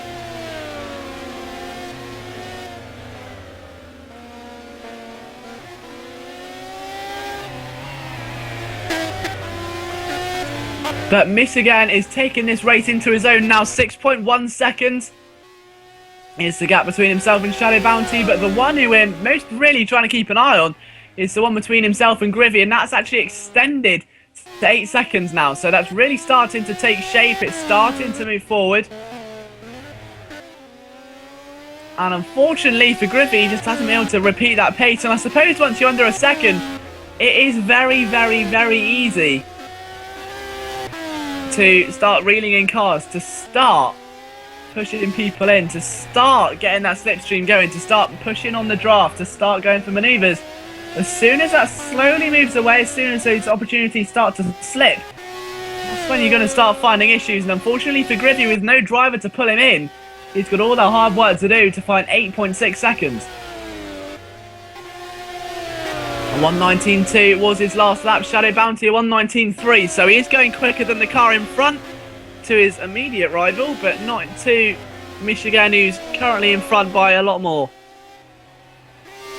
The midfield also still shaping up quite nicely here on lap 12 of 30.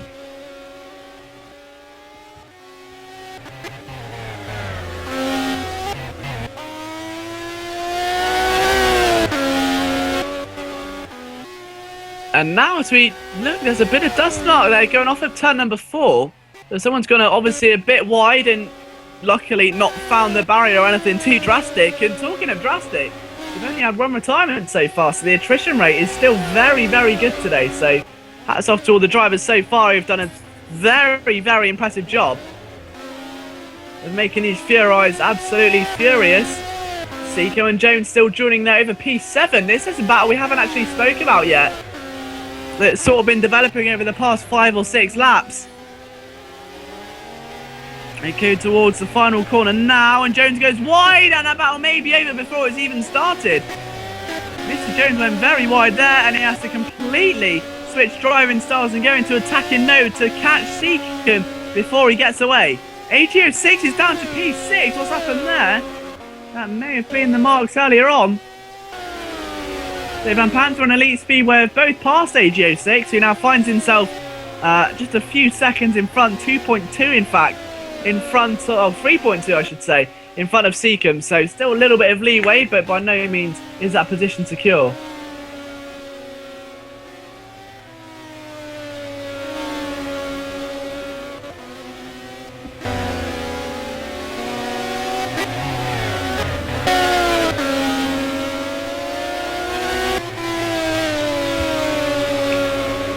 So here we go, AG06. Oh, he's gone wide. He's gone wide again. And he somehow recovers that and maybe just taking a more scenic route, fancies a different change.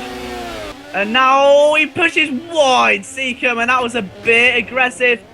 And he may get punished for that by Seacombe. Maybe Seacombe won't be as merciful next time he tries to pass. He flashed his lights in dismay, and again, I don't blame him. That's twice now at the corkscrew. A driver has unnecessarily moved across the racetrack to block a pass, which should have happened. They should have let the pass go and just really tried to capture it, not move across the track like that. Again, as we say, it's not illegal. It is just a case of racing etiquette.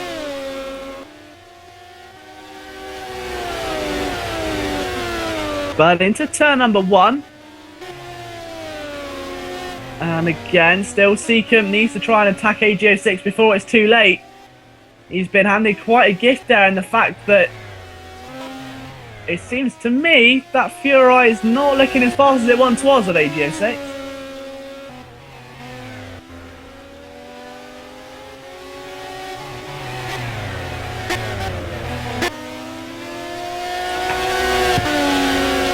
But only time will tell. We'll give you a quick update of the leaders then. Michigan next crosses the start-finish line. We'll give you an update on lap times as such as well.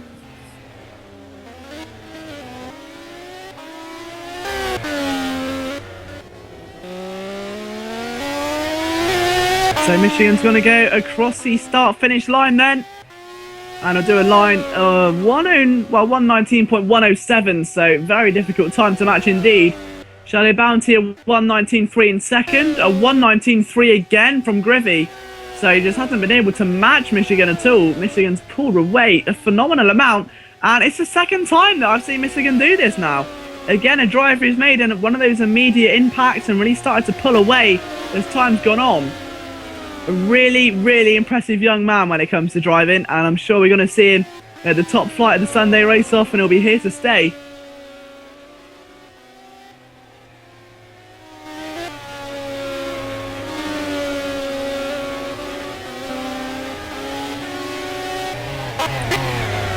So 4th place is Van Panther, 5th place is Elite Speedway, 6th is AG06, 7th for Seacombe, 8th place there for Mr. Jones, 9th for The Flow, 10th for Dimitris, 11th is AZ Best, 12th place is Jekyll, and out of the race is currently only one driver, and that is Jim Hall. And Van Panther shoots down the corkscrew once again, still looking for plenty in this race. He's only 5 seconds away from Grivy. If Grivy does get held up in 3rd place by the man who's chasing at the moment, who happens to be Shadow Bounty, then we could very well still have a race on our hands.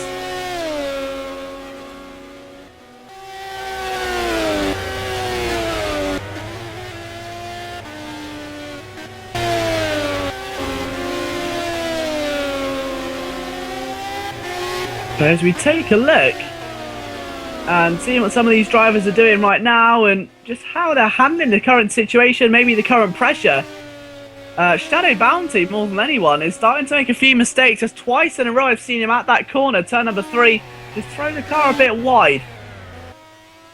And just look at Grivy nearing in, homing in. The missile target has been locked. And we're now officially halfway through this race. Bit of a yellow flash, race leader Michigan! Michigan's off! He's in the gravel, and it's all gone wrong.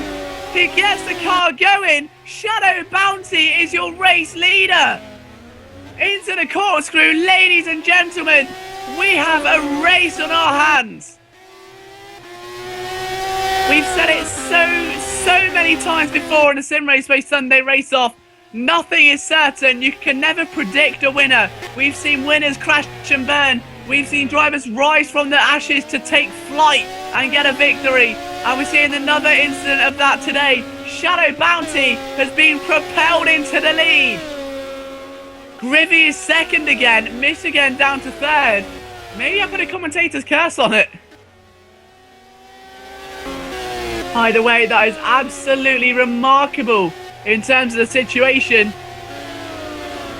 And now this final half of the race is going to be one to remember. The question is, who's going to remember it more? Who's going to be the winner?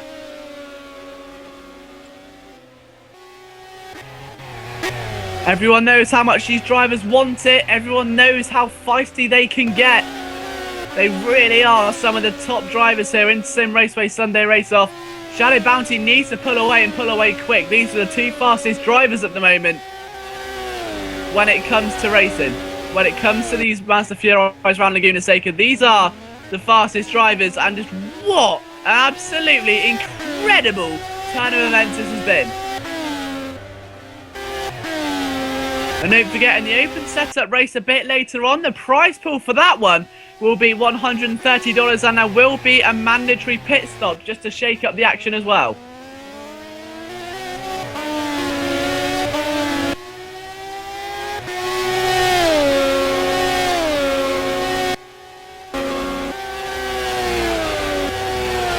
So now Shadow Bounty with a 119.2, much improved. A 119.1 from Grivy, a 119.3 from Michigan. After a 119.5 lap, a few moments to go from Shadow Bounty. He's really sort of come alive in the lights, hasn't he? And found his home. Some drivers do well under pressure, some crack. Shadow Bounty, obviously the first of the two. Actually gained another couple hundredths of a second then as well on Grivy. Grivy still really wants that position, and he wants it badly, doesn't he? You can tell. He wants to pull away from Michigan more than anything, it seems. And as they soar towards the corkscrew for the 18th time out of 30 here today, Shadow Bounty gets the line absolutely spot on. Grivy follows suit. Michigan a little bit deep, but it's not really going to cause too much of a ruckus. Van Panther still very strong in P4. A little bit further down the field there, we've got the Flows trying to chase Mr. Jones. But this is the main battle. Shadow Bounty and Grivy. Grivy is starting to reel him in. Slowly but surely, these drivers are starting to catch each other.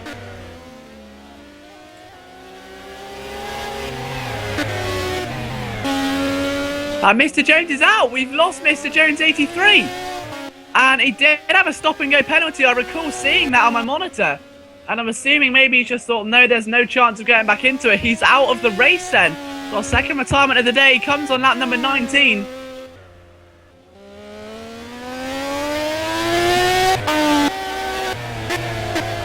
But let's see if any other driver can capitalise on such an error, or maybe force one of their own, because right now it looks to me like we've still got an enthralling race. As Grivy needs to try and apply the pressure sooner rather than later. Time is of the essence here. Bit of a lock-up from Shadow Bounty. Not matched there by Grivy, so he gets a much cleaner run. But somehow Shadow Bounty got the power down much, much earlier coming out of the corkscrew.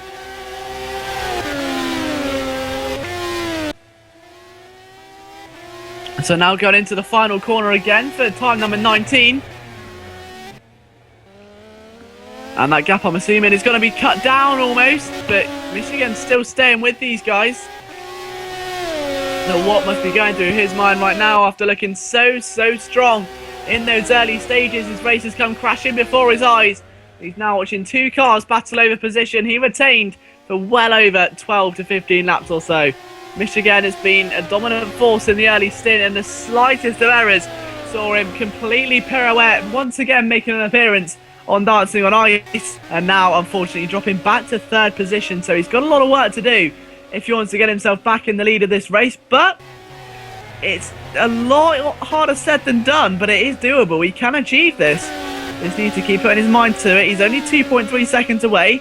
He just needs to really try and stay with Grivy now and make sure he does not lose sight of these two cars. Drive the race he normally would, let those two scrap, and then pick up the pieces like an opportunist.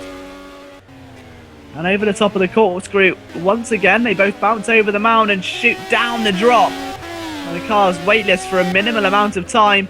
You can really feel it go from under you.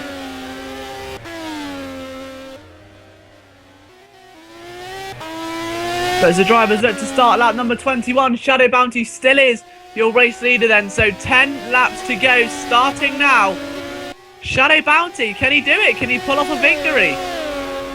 He's lost another 10th there, but a 118.9 and a 118.9 again. These two drivers are matched neck and neck of Grivy and Shadow Bounty. This is going to be a very, very intense finish indeed come the end of this race. really can't wait to see who comes out on top either. And Griffey has got to start making the most of his opportunities. He has to start forcing errors. But at the moment, he just hasn't been able to convert them. I mean, Shadow Bounty's driving's been flawless. And he's just simply capitalised on the mistakes of others. So, great effort indeed by Shadow Bounty. And it'll be a well-deserved victory if he can pick it off. I'm sure that's something that is very much in his goals. He'll settle for nothing less than a win.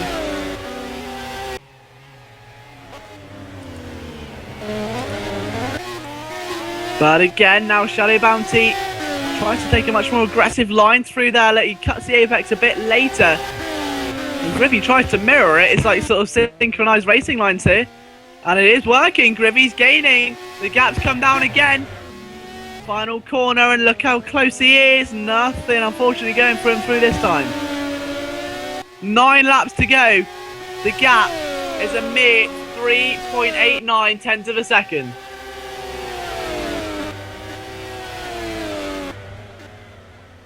Into turn 1, and look, they're almost kissing each other there. It's so beautiful to see these two Furies so close yet so far away from each other. They're battling so hard right now. The tensions are ridiculously high.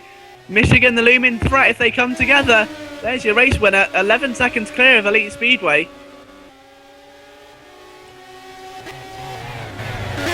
And Dimitris is off at the final corner. And that, I believe that's the place where we saw the wheel of the Evo go missing. Just a race or so ago. But Dimitri through the final corner. His race still very much alive and well. As is Shadow Bounty's. Lap 22 of 30 through the corkscrew. And still showing no signs of letting up at all. Griffey's got an almighty task on his hands. If he wants to win, he's got to earn it. And now the two drivers are starting to encounter traffic. This is going to be very, very interesting to watch, that's for sure. I have to keep an eye on Griffey's perspective on things and see if there's anything he can do. Michigan's still staying with them, 1.6 seconds away from Griffey, 2 seconds away from Shadow Bounty, while Griffey keeps within 4.8 tenths now, over half a second. Oh, he's gone a bit deep in turn 1, and that is the error of his ways, unfortunately. Getting too close to the car in front of you, and you miss your braking point. A very easy thing to do.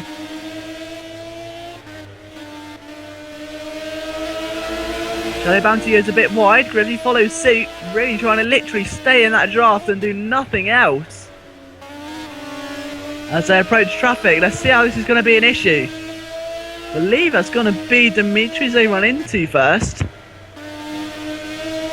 Actually, no, I tell a lie. It's actually going to be Jekyll66 who's now approaching the corkscrew. So that's the driver they're almost running into right now. And Jekyll's got to move out of the way pretty quick. He's going to move with quite some haste.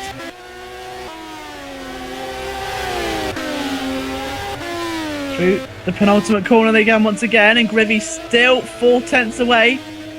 He's looking for every opportunity, but now this is where it gets interesting. Luckily, they catch Jekyll at a good time, and no, Shadow goes over too quickly to the left. What was he thinking there? He shouldn't have moved, it's too late. The speed advantage is there, and now Griffey's looking. Shadow went across a bit too much. I don't know what he was thinking there. He very well have jeopardised his lead. He went right across to see the lap car. Whether he was trying to send a warning signal or what, I'm not sure, but it was way too early, and there goes Griffey at the inside. Shadow has to power it round now. Oh, and he does it. It's so close. Griffey needs to get the power down. It's a drag race into turn number 4. Griffey on the outside. Shadow Bounty. Oh, Griffey's almost lost it. And both cars somehow maintain their current position. 7 laps to go, and they're both now have stepped up the intensity in this one. It is like watching the main event of a wrestling pay-per-view. The tensions are sky high. Thrown, Shadow Bounty's gone a bit deep, and oh, they've collided! And luckily both cars come off unscathed, but Griffey now to the inside. He's got it, he's got the lead. And Michigan's off. Michigan's lost time again. In fact, he's only 3 seconds in front of Elite Speedway, so Michigan's lost even further time, allowing the two race leaders to effectively battle it out amongst themselves.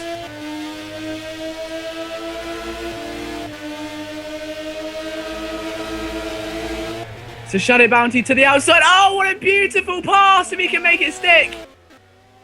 He can't though. He tries to get the cut back, and now he can really feel this is going to be a finish for the ages.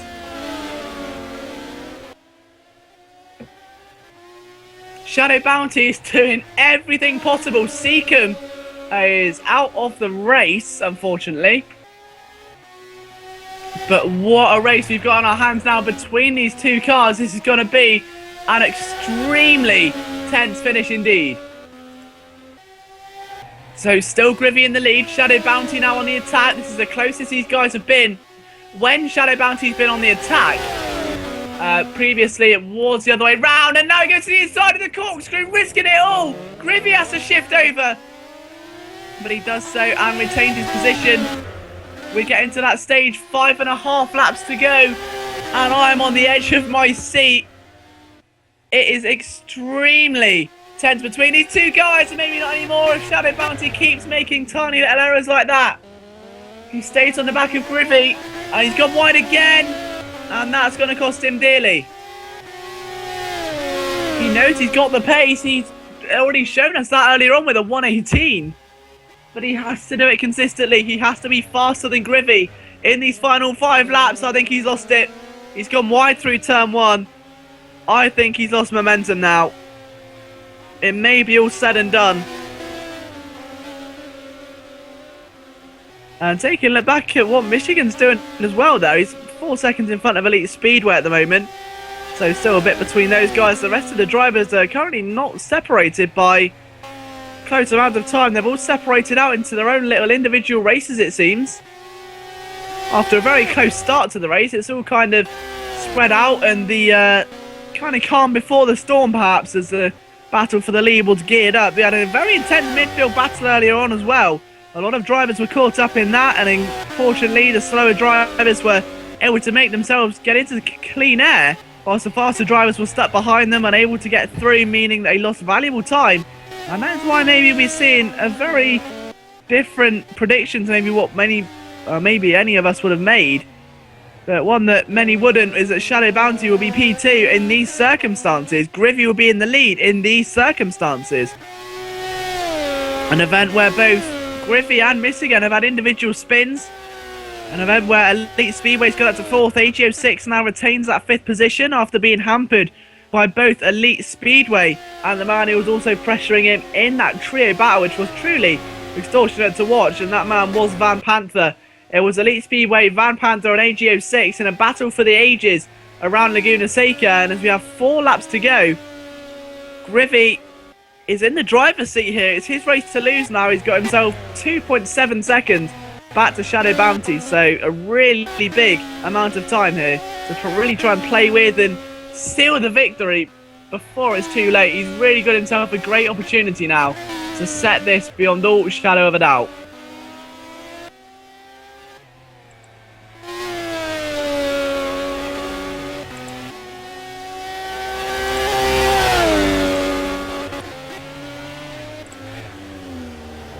But Grivy going to come in towards his final corner again, and the gap's going to further increase now. 2.7 seconds with 4 laps remaining.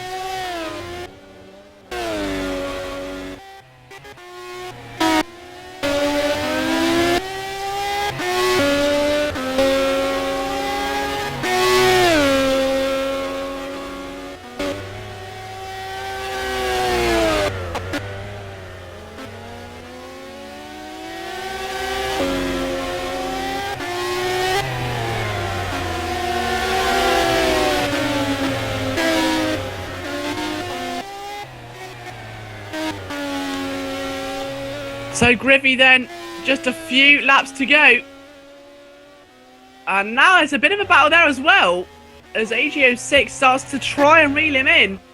3.9 seconds apart. As I think it was Elite Speedway that was trying to navigate his way through traffic, and that may have been what held him up, in fact. So current retirements for today, Seacombe and Mr. Jones, only 2. So overall attrition rate has been extremely low in these races tonight. A very, very good statistic indeed.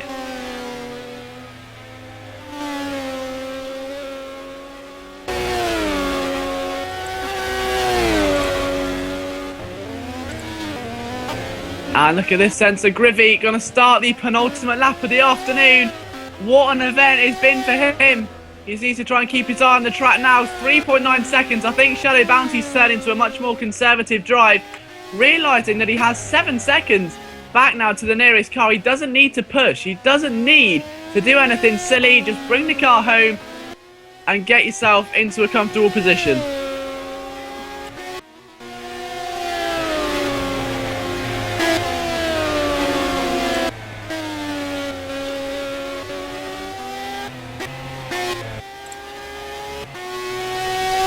So quick run through of the order then. At this time, your current race leader is still Grivy. Shadow Bounty second, Michigan third, fourth Elite Speedway, fifth AGO sixth Van Panther, seventh is The Flow, eighth is AZ Best as he comes across the line now. Ninth place, Demetrius Giannopoulos. 10th place is Jekyll 66. And then our two retirements of the day, Seacombe and Mr. Jones. But Grivy, he's just got one and a bit more laps to go. Let's just take the final lap perhaps on board with him. There's no better fitting way than to see these Furies off. The $110 prize pool is about to be decided, and right now Grivy has performed so deservedly today. He hasn't had it all easily. It has not been a dominating victory, but what it has been is enthralling. It has been relenting. Grivy has put on an astonishing show of commitment today. He did not want to give up. He never backed down. Yes, okay, he crashed. Yes, okay, he spun a little bit and he got relegated down a few positions, but he never stopped fighting. He always had hope that he could come through and win this, and that is the spirit of a true racing driver. Grivy, with now a mere few corners left, a mere couple of miles until he comes home as a winner in the Simraceway Sunday race-off for week number 47. And we'll approach a corkscrew one more time with a deficit of 4.3 seconds back to Shadow Bounty. Miss again, a further 8 seconds away. Elite Speedway doubled that, in fact. So in the end, Grivy really was the fastest man out on the circuit, unmatched in that final stint. Down past the corkscrew he goes. And now the final sector of his final lap begins. Just 2 more corners. He gets the car parked over perfectly. And now into the final corner for the last time today. Grivy, in exceptional circumstances, is going to come through as a winner for your Simraceway Sunday race-off. What a terrific drive by Grivy, and dances on ice his way to the line. Shadow Bounty, a very, very well-deserved second. Third for Michigan. Again, very good job there for him. Elite Speedway will cross the line in 4th. So, good job there for him. He weaves. He's quite happy with that one. 5th place for AGO 6. 6th for Van Panther as he comes across the line now. The Flow is going to be 7th, followed by AZ Best in 8th position. Demetrius Giannopoulos breaks into the top 10 there in P9, with the man in P10 belonging to Jekyll 66. Seacombe will be P11. Now Mr. Jones will be P12. So don't forget, we've still got one more race coming up for you tonight. 40 laps and an open setup with mandatory pit stops. The winner gets part of a $130 prize pool. It is a race you will not want to miss. Thank you so much for watching. From myself, Liam Jenkins, I'll see you very shortly for another Simraceway Sunday race-off.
everybody, and welcome back to the final race in the Simraceway Sunday race-off. It is now the open setup time, and now this is the race we've been all waiting for. 40 laps are about to unfold with a total of $130 at stake. The question is, who will be the driver to take it, and can pole position play an impact on that factor? My name's Liam Jenkins. I'll be guiding you through the final 5 minutes or so of qualifying here today, where the drivers using their open setups, of course. Now, an interesting point here is to see who's got a one-lap setup, who's got a setup that's going to work better over a long distance of time. Maybe the tyres are going to get slightly more burnt out on this setup during qualifying. Maybe they'll be better during a long stint race like 40 laps, for instance. But we'll have to wait and see. So, Lounger is currently first with a 118.176. Anxiety second with a 118.255. FK Camille third. Sean 24 in fourth. Kojilak P5. Jamie 1 6th. Seventh is Daniel C. Evan's place, seventh, I beg your pardon, is Luke Sky 80. Mr. Jolly P9. RL Danny 10th. Gargo Wow 11th. Then yet to set a time are Devil Bevin and Exedian. But already, as I said before, these setups can be a difference. Do you set it up for a one-lapper? Do you set it up for what could be the long haul? Do you set it up for maybe a mix of two? Do you set it up so it's loose on this circuit? Do you get an aggressive setup, or one you feel comfortable with? It truly is down to the driver and how comfortable they feel, and I'm sure we're going to see some surprising decisions here today. But 4 minutes to go. And still Lounger is the man at the top of the timesheets by 700ths of a second. Nagsvati doesn't really need that much if he wants to get himself in contention for a provisional pole here today. Nagsvati though in the pit lane at the moment, so maybe not going to go for it. The wheel is in. Oh, there we go. So he is moving, so he's definitely rejoining the circuit. Maybe had a bit of an incident somewhere along the lines, but right now Lounger's going to come through the penultimate corner again. Nice and early on the throttle there. And he's got a nice clear track in front of him as well. Although I wonder if Lounger's going to try and actually come out in front of Anxiety. That's going to be interesting. So through the final corner he comes in. He only needs to find a few more hundredths to try and secure it. And he does find a bit more. 0.85 is now what it needs. So 800ths of a second as opposed to 7. FK Camille is only a few tenths away. Sean 24 leaves the pits. We've got Koshielak in P5, who's having some connection issues, we believe. Jamie 1, Daniel C's out, Luke Sky also. Then Mr. Jolly, RL, Danny, Gargoware, and Devil Bevin as well.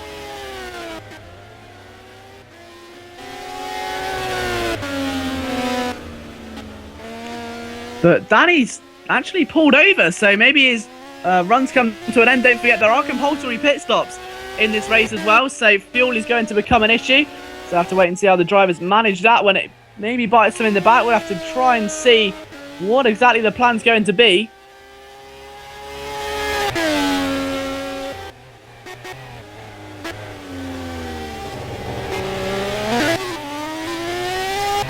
And also another factor which could play a role in this is going to be the overtaking of lapped vehicles. I mean, we've already seen it today that Laguna Seca is not exactly the easiest circuit to pass. Combine that when you're in a fight with another car trying to get past a lapped car. We're going to see some interesting racing, that's for sure. There's a slow car going through the penultimate corner there. That was Devil Bevin as he pulls into the pit lane, or at least moves out of the way of Luke Sky. But onto the main straight again then. So 1 minute 47 seconds now left in this. We don't have too long, so drivers will have literally one more lap depending on when they cross that start-finish line. I think the majority of drivers will get 2 more laps at least then, including the one they have now, so they'll get one more shot after this at that pole position spot. And with 40 laps as well, you want to get the best possible starting position you can. So you can blame them for wanting to get as much track time as possible when it comes to this qualifying session. And Sean 24 has got a bit... Oh, and Gargoware's got that all completely wrong. And the car has completely stepped out, and he's back in the pit lane now. And he won't get another time. There's only a minute left. He won't get back out in time. So his session comes to an abrupt finish. They can see the session will end in about 1 minute. There's the official warning from the server. But a very bizarre incident there, actually. So now Camille, having just taken provisional pole from Mr. Axvarti. Now Axvarti goes Having taken it from Loungin, now Anxiety is really going to now up the pressure. These guys need to do a lot more. It was a few hundreds before. Now to catch Anxiety, you need 4/10 of a second. Something that's very difficult to do. And Anxiety has one more lap, of course, as well to prove everyone wrong before that checkered flag comes out. Gargoware pulls back into the pit. Oh, he's going out. He wants another lap, but he's not going to do anything more. Luke Sky will get another lap. What will Koshilek do? Will he cross the line before it hits 0? It's going to be close for sure. Yes, he does. He gets another shot. And the majority of drivers now are going to be navigating their way around the first and second sector. A few cars back in. Anxiety's in. And Koshilek's in. P3 and P2 are still out. In fact, FK Camille's coming towards the end of his lap now, actually. So he's just got one more turn to go. He's going to go for it. He needs 4/10 of a second if he wants to beat Anxiety. Question is, can he find that in such a short space of time? Under the pressure as well. He goes across the line now. And it's not an improvement. He stays second. Lounge is also back in the pits. Koshilek, as we said, Sean 24 is going to cross the line in just a moment. He's currently P5, so he needs 900 to get into P4. Dives in as well, as does Mr. Jolly. Jamu crosses the line from P6. No improvement there. Luke Sky, Jolly are in, Danny's in, and that is the end of the qualifying session. So what a lap by Anxiety. It's got to be said, no one was going anywhere close with that. A 1:17.5, the nearest to him, 5/10 down the road. That is absolutely phenomenal. We'll be right back with you with another tribute to the Mazda Furai.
Welcome back to the Simraceway Sunday race-off for our third and our final ever tribute to the Mazda Furai car, which has shaped so much of the concept car world in the short time it's been with us. And what a car it is as well, and we're sure it's going to be pushed to its absolute limits here today.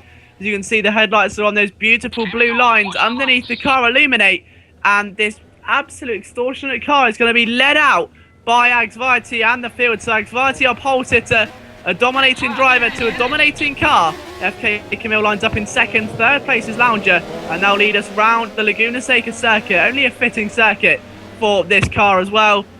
The Furai really does mean that the sound wind, and that is purely because of the sound it makes when it whizzes past you. A truly insane engine sound is the only way to describe it. It's like nothing I've ever heard before, and everyone knew from the wing and the exhaust detail back in the display at the 2008 show, where it was dated, or 2007 I believe actually, in 2007, that was going to be the next big thing in motoring, and indeed it almost was. It's the last of its kind, unfortunately, and there's going to be nothing else ever comes quite close to it. After an interview in Top Gear magazine, I think that they've said that the plan of the car was to be actually used at Le Mans, and it was meant to be brought into the commercial market, as we said last week, but unfortunately the plans never came due to it being a fire and the car unfortunately being burned, and there was nothing that anyone could do, and it really is a tragic story. But the car bore the number of 55 that was also worn by its number 55 1991 24 Hours of Le Mans winner, the 787B, another car which has delivered some truly emphatic races here at the Simraceway Sunday race-off with the 787, and you can see them both side by side. That pleasant, I think it's the only way to say it, blue light coming out from the underneath of the Mazda Furais as they make their way towards the end of the lap.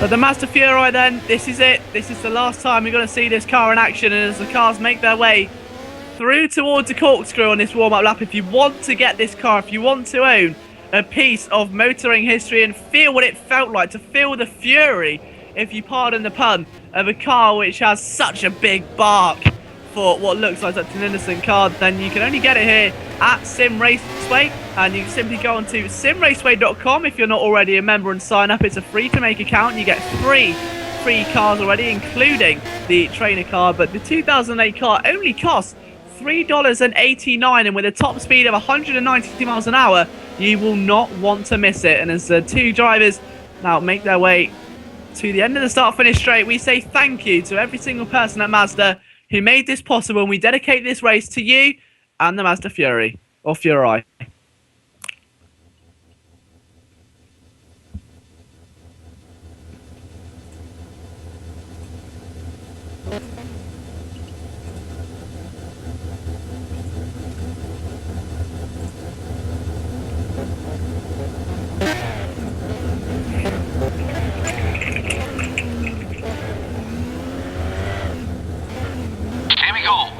So here we go then, we're back for the Simraceway Sunday race-off. This is it then, 40 laps of Laguna Seca. Agsvati starts on pole. Will he be there in 40 laps time? Let's find out. A big start indeed, and you can see cars pulling out from the very back, but FK Camille immediately launching the assault charge on Agsvati as they stream down to the first corner. And Camille, oh, it's a late breaking move. He's taken the lead, and he's gone wide. And it's now Agsvati that's going to be able to take this one back and reclaim the lead as a car spun off in the background. And that does belong to RRL Danny. And back at the front of the field, it is Camille that's down to P2 after provisionally taking the lead. And Lounger in P3, Kochielek P4. Jamu under pressure there in P5 already. Is that way off the circuit? It's Agsvati. And I'm not sure that's lag or no, but I believe he may be having some latency issues indeed. And as the cars make their way up towards the corkscrew for the first time out of 40 here today, let's just see how they all flow through. It's going to be a true sight to be beholden. Daniel C way missed his braking point there. That was almost traumatic. And he's able to keep it going. He's got a puncture. Almost no, he's got it going again. I thought there was definitely some rear wheel damage there, but luckily the damage was averted.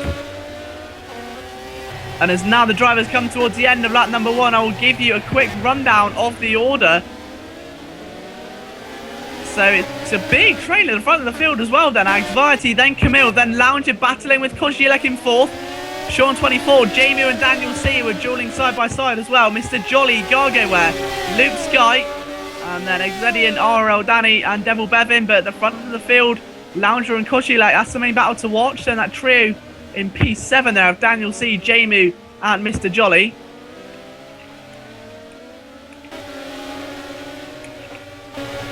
But the race has already started to really take a grasp here, and the fans are really starting to witness who's going to be the competitive drivers and who aren't. But don't forget,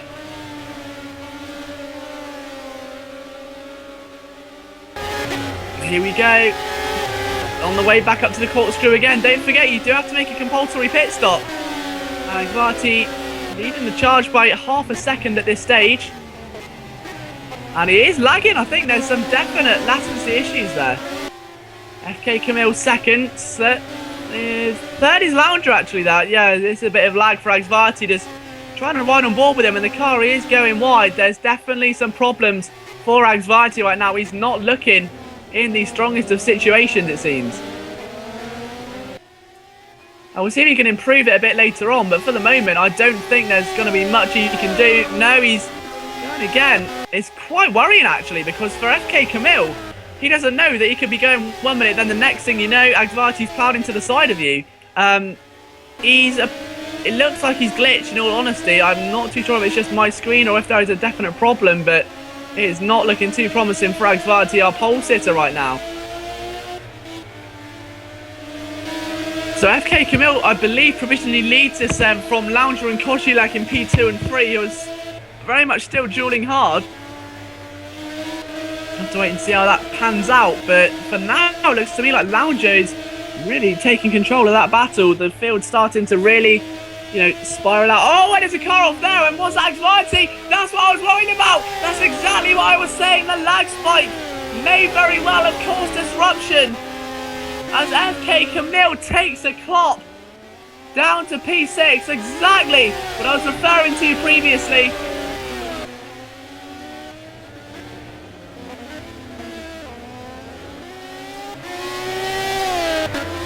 So Mr. Jolly P7 trying to chase down FK Camille, but Anxiety, I think he's out. Yes, he is. He's out of the race then. So our pole sitter, after just 3 laps out of 40, he didn't even make it 5 laps into the race, and unfortunately he's out, and what a shame it is. He was looking so promising as well. He's officially left the game then. That is his race over. But as we take a look back through the field as well, it's going to be Lounger and Kozielek. Then that midfield scrap between Daniel and Jamie for P4. Camille down to 6th. He's got a lot of work to do after taking the damage earlier on, and don't think he's going to go for an early pit stop to avert any damage or so. But Kozielek's P2 and Lounger still leading, but not by much. 0.5 of a second at this stage.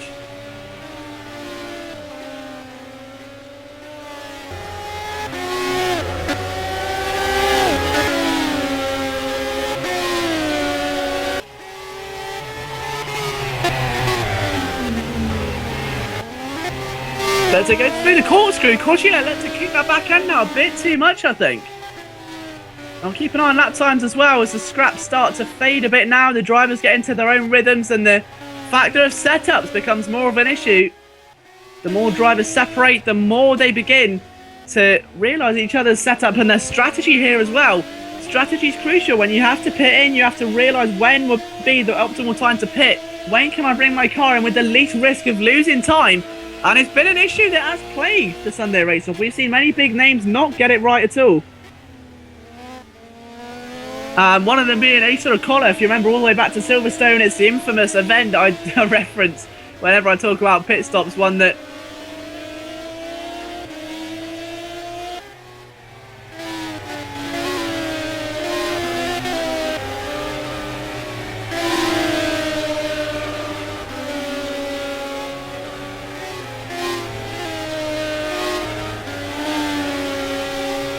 So Daniel C and FK Camille who are starting to get a bit aggressive now. RL, Danny and Gargo, where's another battle you want to keep an eye on? I'd say the P9 at this stage and 5 laps in out of the 40. And look at Daniel C and Jamie as well. And Jamie has really started to come under pressure from Daniel C now.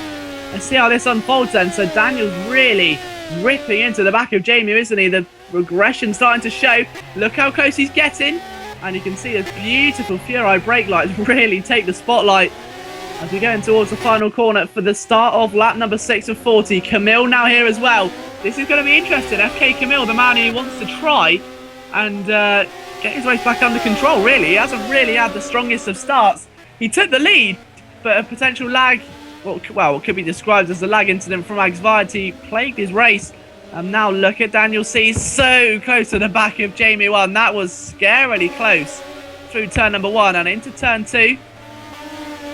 Careful on the apex. Make sure that back end does not step away from you. You won't be able to find it again.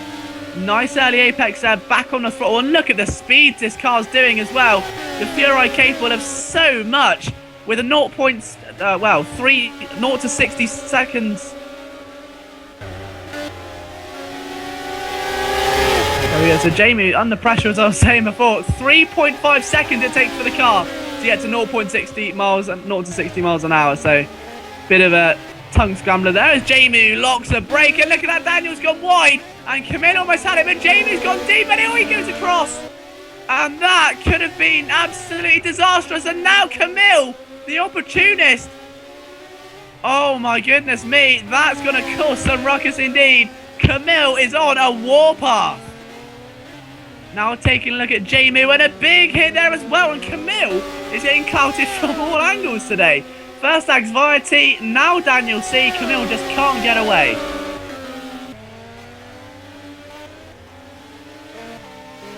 And Daniel C trying to go to the inside, but he does lock a brake, and it's almost helped him there, in fact.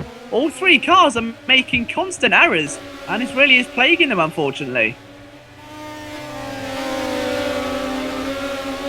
And now you can see as well, Daniel C just lost the back end. It stepped away, obviously using a very loose setup here. So the question is FK Camille's setup going to be a blessing or a curse when it comes to attacking?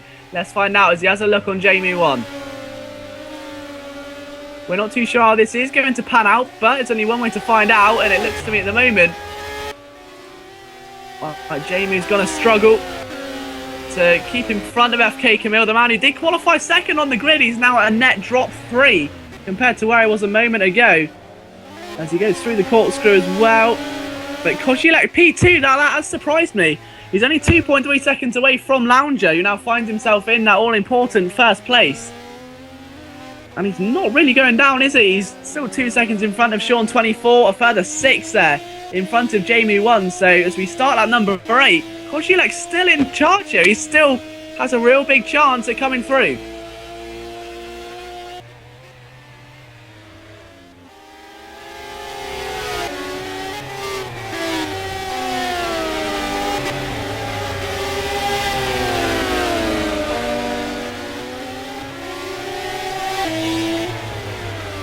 And now we can just trying to listen there, sorry for the silence, just listening to Kozielek's engine, because he did gain a bit on Lounger, and just listen to the revs and watching those all-important red and blue arrows you can see on the rev meter. And it does seem like he's pushing it. He's not exactly giving that engine an easy time. If you watch it, especially through the corkscrew, in just a moment's time, it's going to come up and it will hammer that throttle down, and it will immediately hit into that red zone. Now just watch it. So he's down to first, and there it was, that sound, that kick of the engine as it storms back into life. Now, it's been an ongoing debate here as to whether that helps the car get faster or whether the lower revs actually slow it down. It will get you up to speed, or it can arguably just really harm your engine. So it's a very interesting tactic which Kozielek's doing, where a lot of drivers will go through the corkscrew in the second gear or at least shift up a bit earlier. Kozielek's taking a much more aggressive strategy here. And a 118.8 compared to a 119 flat from Lounger, it's working for him. Kozielek is reeling him in. Is this due to his setup? Is it the gear ratios he's changing? Or is he simply just been doing this the whole time? I suppose the only way to watch will be to keep an eye on another driver. And talking of that, we've still got the Camille and Jamie battle to worry about as FK gets a lot closer to Jamie now than he was previously. We're almost a quarter of the way through this race now. And Camille starting to look a bit more aggressive. He's forced to move on the inside. And that was almost inevitable contact if he didn't back out of that.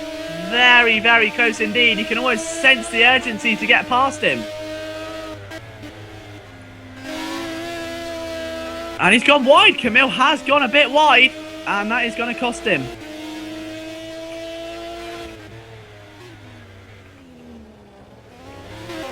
We'll see how he can redeem from this as he goes through the corkscrew on the exit. Daniel C's out. Daniel C's out of the race then. We've got another car, I believe. He's looking to make a stop. 3 retirements already then. So Devil Bevin, Luke Sky and Nags Varty, those guys both retiring on lap 8 out of 40. We're now starting lap number 10. So Lounger really starting to hammer away now. He's got 3.3 seconds in front of Kozulek.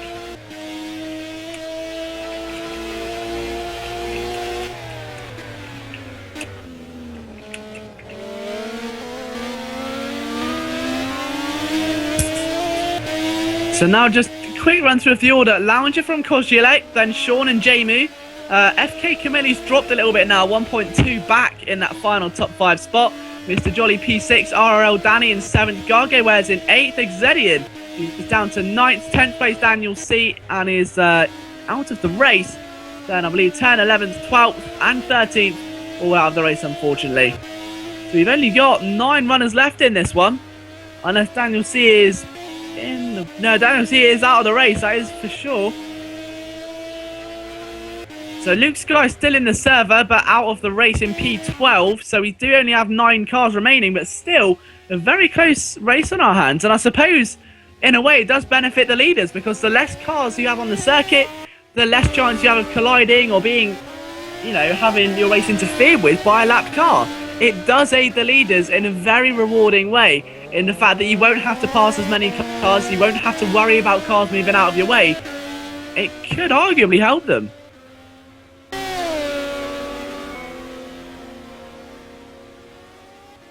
And there's a car off there. Was that Kozulek? Yes, it was. Kozulek from P3's beached it on the track. He's trying to get it going again. Spins it back round, but that could be costly.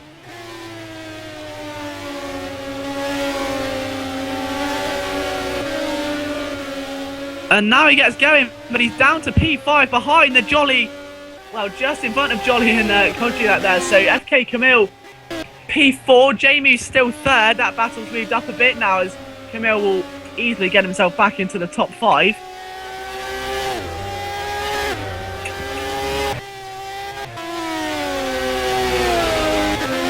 But Sean kicking the back end out through the corkscrew. That was beautiful to watch indeed. With the race still wearing on then, we're approaching maybe the first pit stop or so. We never know who's going to maybe go for a riskier strategy. Lounger makes his way to the finish line to start lap number 12 of 40 with a 4.9 second gap to the next car. So really is looking to make this as exciting as possible. Just make himself as open as possible. Get himself so far in front that when he gets to pit stop, he won't lose as much time as he once thought. We'll have to wait and see how it all plans out though, but in all honesty, it's been a very entertaining first stint to the race, that's for sure. We've still got another, 3/3 left almost of the race to go, 3/4 left. And the majority of the drivers still looking strong, none of them are giving up. We've still got all the pit stops to come, don't forget, so we may very well see an unpredictable stop or maybe a pit stop that doesn't go to plan or damage that needs to be repaired.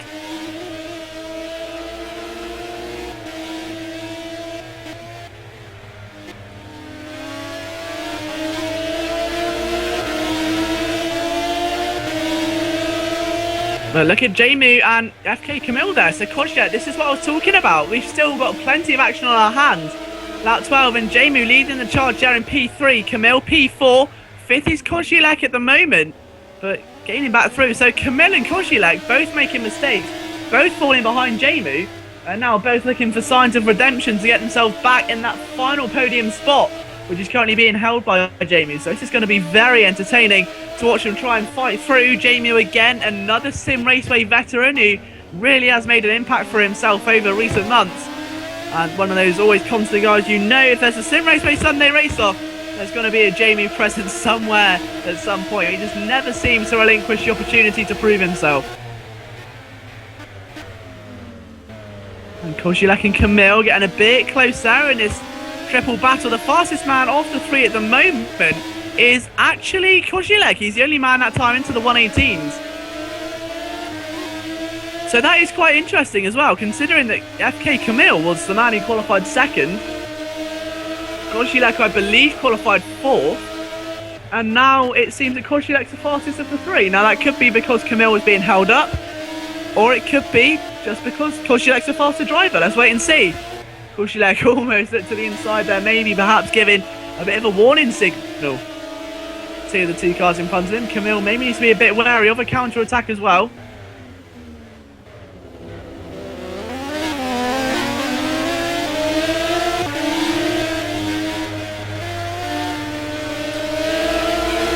And as I go down, look at the bottom, and that is very close for Jamie and Camille. Through the final corner once again. Jamie's still holding third. He's not giving up at all. And Kozielek chasing them all the way. Let's take a ride on board actually with Kozielek and see what he's seeing now. And the furious, if you pardon the pun, circumstances which he's under. Camille darts to the outside on Jamie and cuts back underneath when he realises there's nothing going. Jamie goes wide. Camille with a bit of wheel banging, still wheel banging, and Camille takes a position off Jamie. And now Kozielek wants to try and carry that momentum through. Jamie has now got to get a defensive drive started, and now he has to start doing much better than what he has been because Kozielek is all over him. And you can see already he's braking earlier, throttling later, and with this interesting throttle technique he does, which I picked up on earlier, it seems that Jamie is going to be rendered defenseless against him unless he starts putting on some impressive defensive maneuvers. Into the corkscrew, is this going to be the one where it all changes? Not quite yet. Oh, and a bit of a nudge as well, just to say, yeah, I'm still here.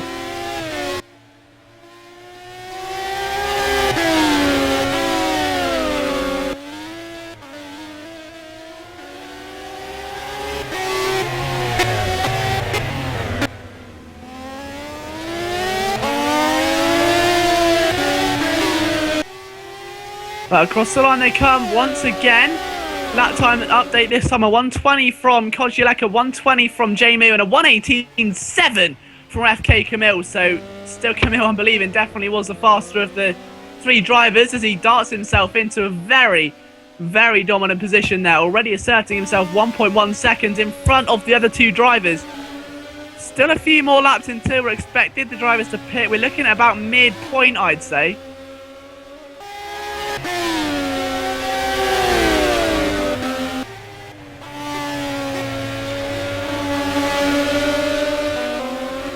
But looking at Camille already, he's put out even more, 1.5 now. The only downside is he's got 8.7 seconds to Sean 24, so we'll keep an eye on what Sean's doing and what the lap times are like. But Lounger, 5 seconds in front of him. So Lounger about to start lap 16 out of the 40. And even into a bit of traffic there as Exedian's going to very politely move out the way. So very well respective driving there from Exedian.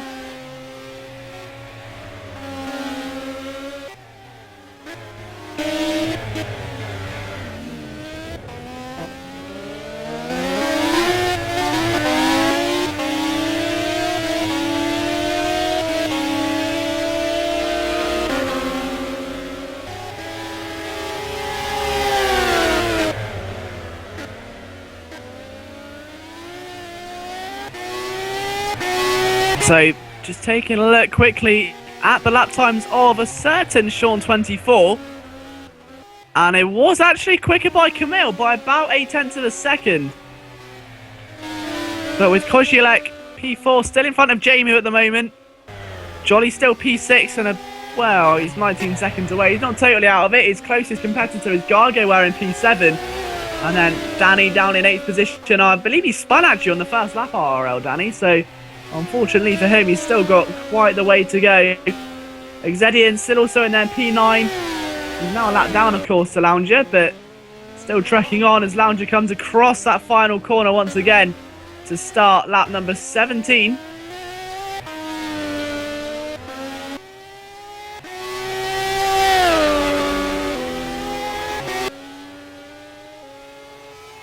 And Sean over the line as well, and just listening to these engines roar. Take a look at Camille now as he comes across the line.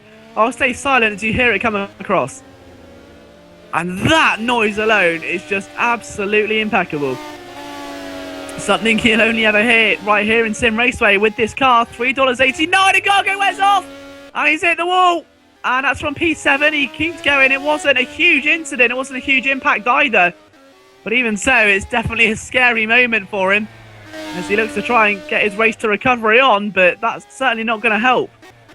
Jamie and Kozulek still the closest competitors on the circuit, separated by about 1.4 seconds, as Camille now 3 seconds.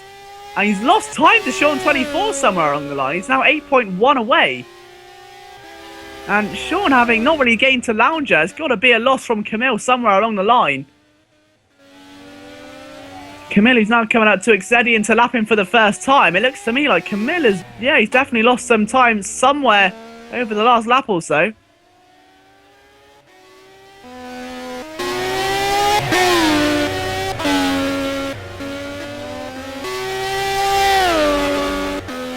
And now Jolly, still P6, Mr. Jolly, who's got himself into the top tier. So massive well done to Mr. Jolly as well. We have seen him develop over the past few months as well. And he hasn't always been one of the most consistent drivers.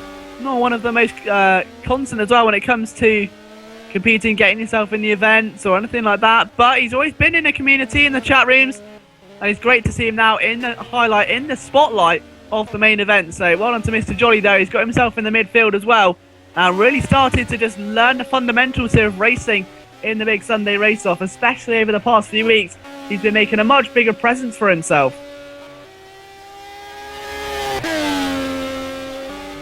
And we'll compare lap times, as I say, next time round as Lounger approaches the corkscrew. Sean now 8.3 seconds in front of FK Camille, so it definitely is extending. Camille's losing time, but the question is he losing it to Kozulek and Jamu? He's actually 4.9 in front of them. So again, wait and see if that changes at the end of next lap. We'll monitor that lead and let you know the soonest of any updates.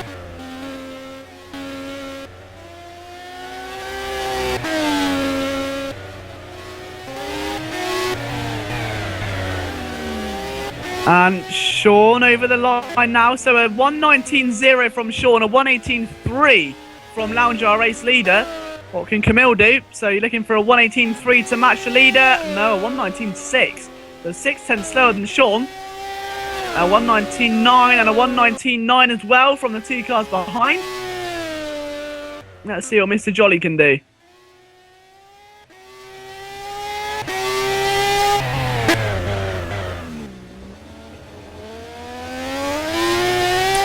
Over the line he's going to come then. So he's looking at about a 120, I'd say. 120.3. So there's your top 6 times for the afternoon so far then at the end of lap number 18. The driver is just about to complete their 19th lap of the race.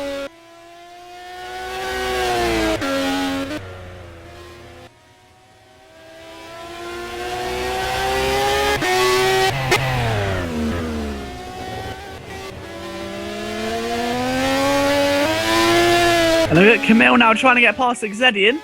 This is going to be interesting, actually. Let's see how he manages this situation. Exedian still wanting to race, of course, a very difficult part of the circuit to catch a lap car, but Camille manages it with quite some concern. He's in! Camille's in! Is this a scheduled stop? I did say about mid-race. Camille pulls into the pit lane for the first of today's pit stoppers then. And does he find his pit box nicely? Yes, he does. No, he's missed it a bit. There he goes. Let's see where he fields out then. So, no other cars going in at the moment. Camille taking all the fuel on board, getting all those fresh tyres put on, revving the engine, and let's just wait and see if he's going to come out. There's a car coming behind. Kozulek's on his way. I don't think it'll be close enough in all honesty, and just behind as well. Kozulek has not really got close to Camille through the pit stops, but Jolly going to come out in front of both of them perhaps at turn 1. Camille needed a clean track and he may not have it.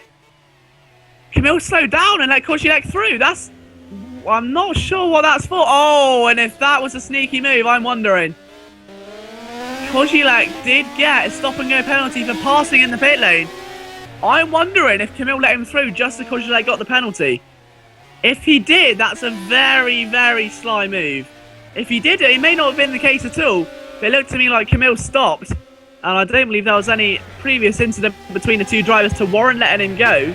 I may be wrong, but it's going to definitely require a steward's attention, I think.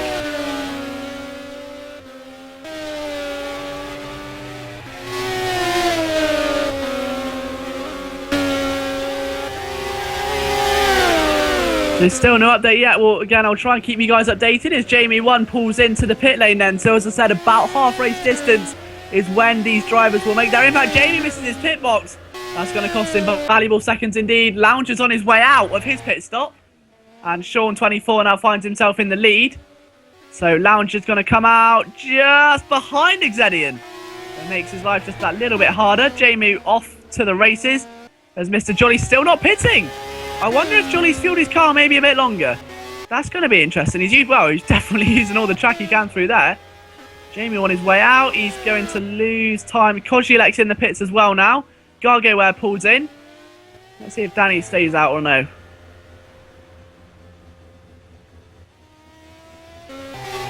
So Danny stays out. That's guaranteed. As Lounger looks to try and really get some time back, really. As Sean 24 now 17 seconds in front. And he doesn't pit again. So Sean really playing a outstretched strategy here compared to the rest of the field. Only if it is by a couple of laps. I wonder if it'll pay off for him or no. We'll have to wait and see.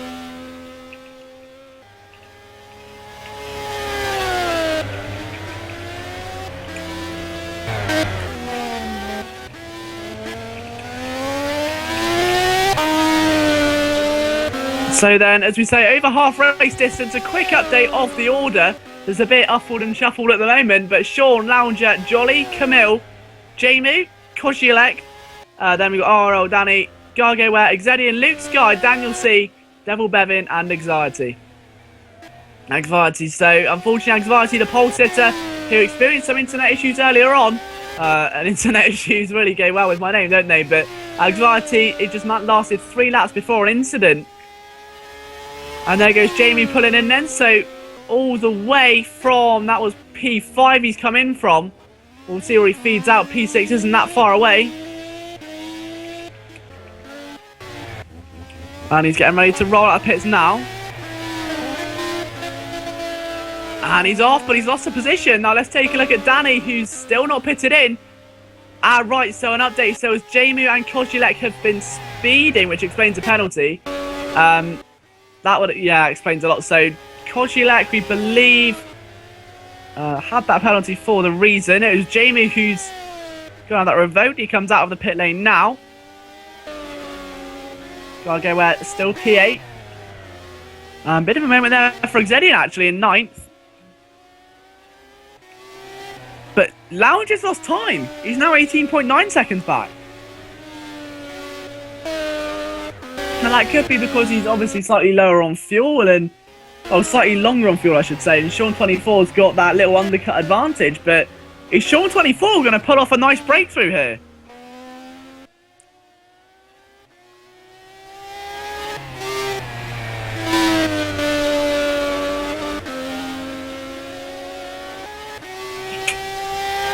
So I reckon Sean 24 stretched this out so long to run on a much longer setup, and exactly what you're talking about, of how much strategy, how much thought goes into this. Sean 24 may have very well pulled off an upset here.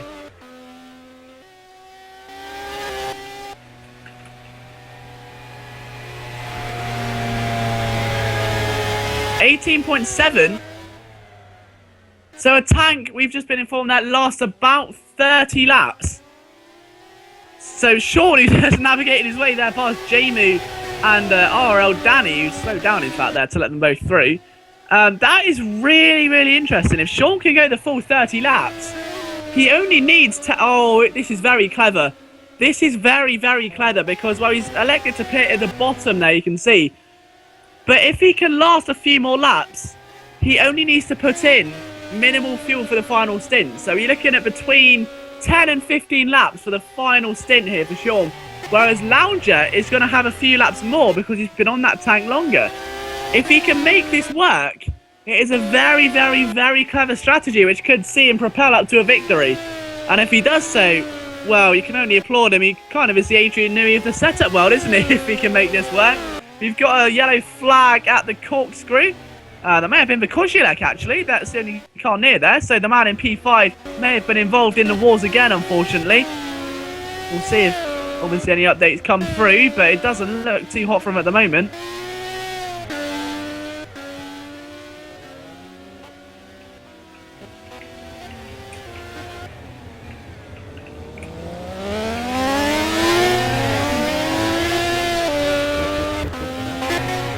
Oh, and there's been a bit of an incident there as well.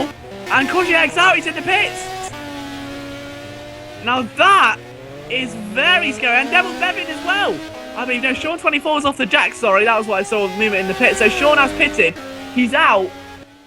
Lounge is oh, it's going to be close. And no, Lounge has got him, unfortunately. It was close. They almost had it. But unfortunately, it wasn't to be. And Sean's got all that pit lane to cover. He will be, though, in a much, much better position than where he was before. So we'll wait and see if he can capitalise on that. But a big shunt indeed it was for Kozulek, bringing you back to that.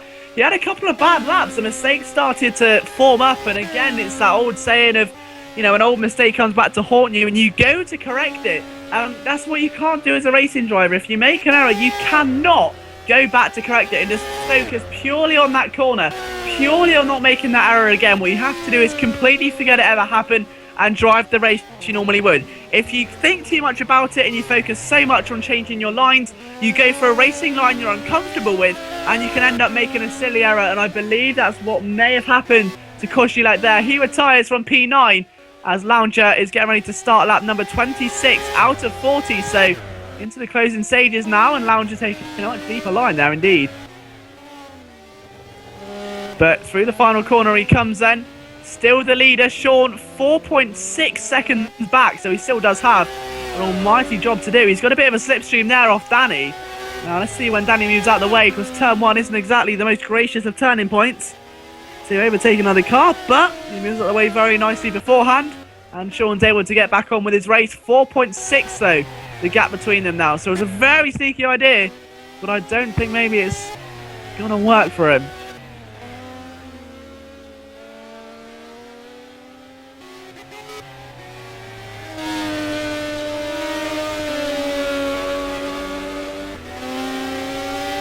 And now let's just try and take a ride on board then with our race leader Lounger as he comes across to start the corkscrew, and you're really going to see this 460 horsepower car come to life in the next few moments.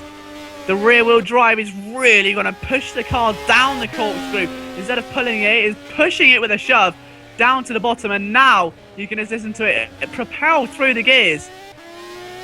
And listen to it, he's already up to 130 miles an hour almost as he decelerates to 4th. And you can see the difference between that driving style and Kozulek's we referenced earlier. Look, final corner, he stays in 2nd. Kozulek went down to 1st, got that rev limiter as high as he possibly could before shifting once again. So a very, very interesting strategy it was before.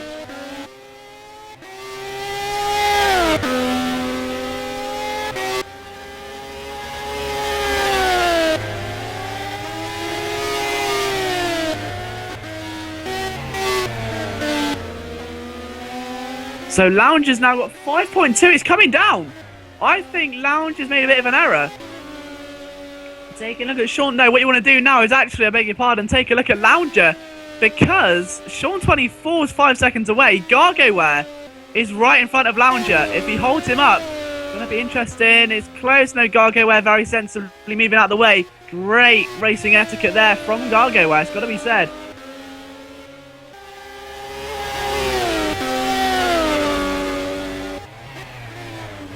And now, let's just take a look where the gap will be next lap and what the actual lap times are. 5.202 through that middle sector. Camille, 26 seconds now off the lead, but he's in 3rd place, 30 seconds clear of Jolly, who's up to 4th. And obviously Kozulek, Luke Sky, Axvarti, all 3 of those drivers who were really fighting for the big positions earlier on and no longer in this race due to retirement. We still have 8 runners left for the final stint of the race, the final half or so. We're on lap number 28 now out of 40, so about 13 laps left of racing to go.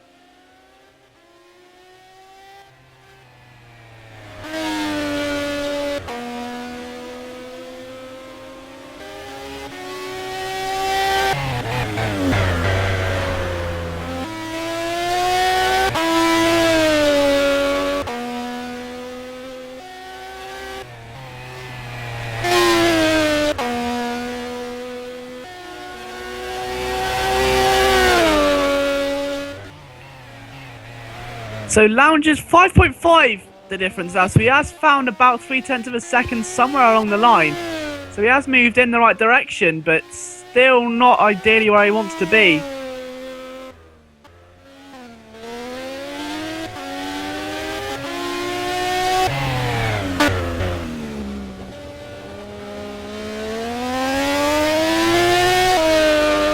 But Gargo is now going to come into his next contact of Sean 24. Yeah, the gap's already risen again, 5.8 seconds there as they start lap number 29, and Sean almost got that one wrong. That could have been quite crucial. But he doesn't anyway, and it's going to be interesting now because the fuel's going to start playing a part. If Sean can really master it, he may still have a shot, but he needs to find 6 seconds and he needs to find them quick, because that gap's going up at 1:19.3 there compared to Lounger's time, which was at 1:18.3, I believe. So there's still plenty of action for these drivers left. We just need to maybe work for it. There's still a lot to play for here.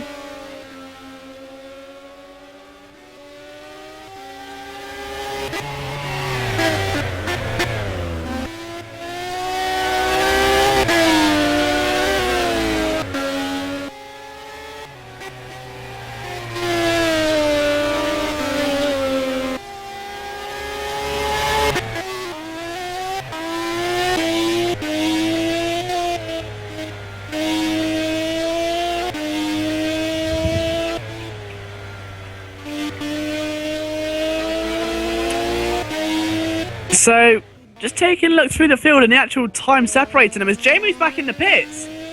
That's interesting. So from P5, Jamie running a 2-stopper. If that's possible, is Lounger doing it? Because Lounger stopped a lap later than Jamie, so I recall. And Jamie's missed his pit box, which has not helped him at all. But if Lounger's running a lap later, and he does go for a 2-stopper, he didn't put enough fuel in, this race is going to turn on its head very, very quickly. The gap now up to 7 seconds, so Lounger's really in his prime at the moment. The tyres, optimum temperatures. Can he capitalise, or will he have to stop again, though? That's the question.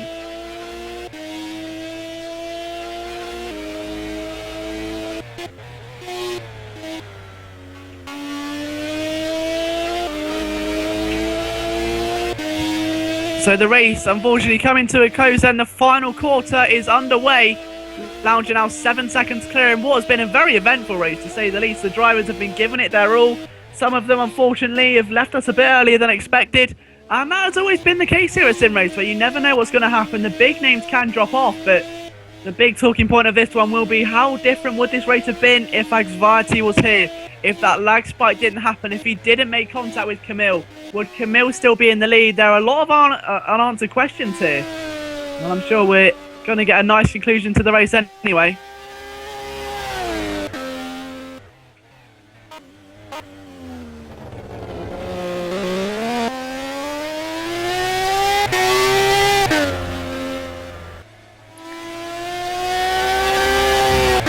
So Camille's now up to P3. He's 27 seconds away from the leader. I can't really see him making much of a dent unless there's a pit stop from either Sean or Lounger. But either way, Camille has done a very good job to get himself back in that sort of position. And Jamie still in the pits. I'm wondering if he's out the race now, actually. I think Jamie, yeah, he's out the race. He's got to be. He's not moving. The car may just be it. 7 runners left then for the final 11 laps. So there'll be final 10 laps that Lounger's on. For the rest of the field, it will be the majority of 11 for them.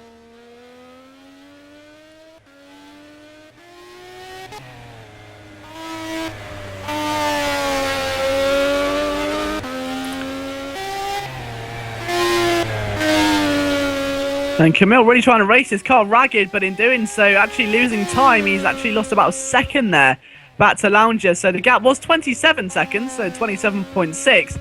Now up to a 28.1. So unfortunately, Camille's driving style hasn't exactly been effective enough, I think. Or I could say driving style, I could say setup or strategy. Either one of those words could very well define it. We're not exactly sure which one. It could be a combination of all three, but Sean 24 has arguably had the most impressive and, well, the most exciting. The majority of drivers went in on around the same 5-lap radius, so in between lap 18 and 23. Whereas Sean 24 took that a bit longer. He waited a couple of extra laps. He waited and waited and waited to try and get that advantage, and it was working. He was gaining time. He was getting himself in front of Sean. He had 8 seconds back to him, back to Lounger, but it just wasn't enough at the end of the day. And it could have been so different.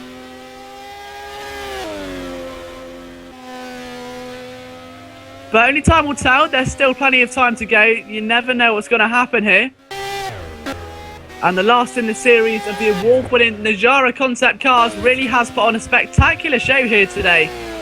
The car which really did make such an impression back at that 2008 International Auto Show. I believe it was back in Detroit. And it has come alive in the lights here at the Mazda Raceway Laguna Seca here today, right in the heart of Monterey Bay. And what a show we've seen put on. 3 races with this car and 3 spectacular events indeed. We've seen the best of everything. We've seen some insane crashes which featured some dancing on ice moments. We saw breathtaking overtaking manoeuvres, including a very impressive move through the corkscrew.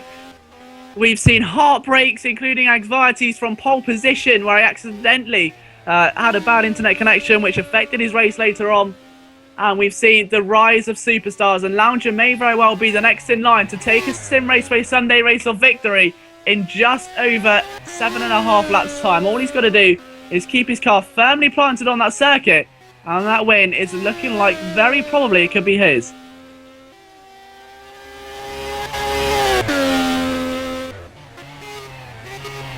A bit of a lock up there, so he is still pushing. 8.4 seconds clear.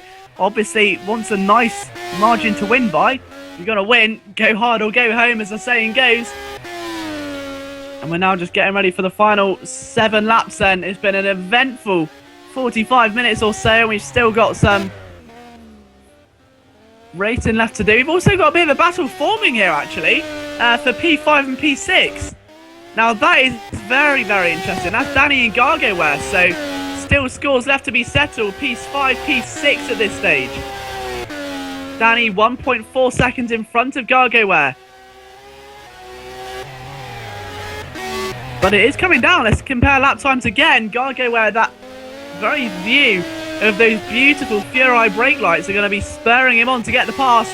Let's take a look at 121 and a 125. Gargoware's lost time. I think Danny may very well passed him, and Gargoware now looking to try and get the position back. 125, that is a very slow time.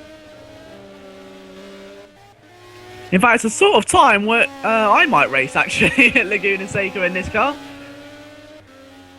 But anyway, Gargoware really looking to try and up the tempo now, try and get anything going he possibly can to find himself in contention for a top 5. It's right there, it's his for the taking.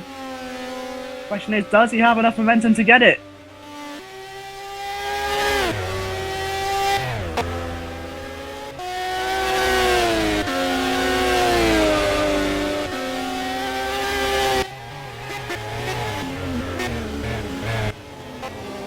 So through the corkscrew then the 2 cars are going to go. And a bit of a wiggle for Gargoware. He really is running that thing ragged, isn't he? He's doing everything he can now to get himself in contention, to get himself within a hope, within reaching distance of that 5th position. But this gap slowly increasing, 1.5 seconds. It is definitely increasing, and he needs to get himself in there if he wants a chance of getting some of this extensive prize fund to be brutally honest. It really is a tremendous opportunity.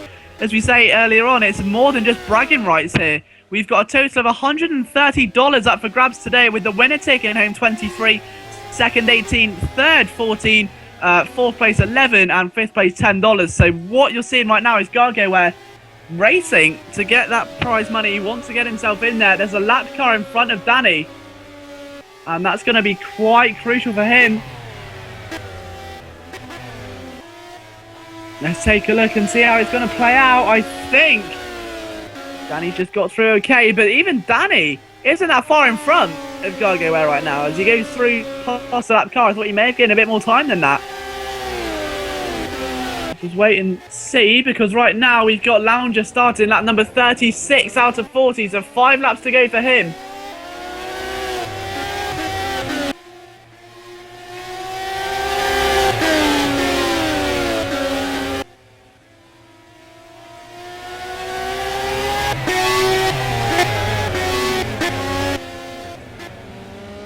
And already you can really feel the momentum shifting here back onto Danny's side. All the cars are going through and the gap still stabilising at 120.8 that time for Gargoware, 120.9 for Danny. So it is coming down slowly but surely. We'll have to wait and see if he can get there in time. He still has 3 or 4 laps to try and get this done.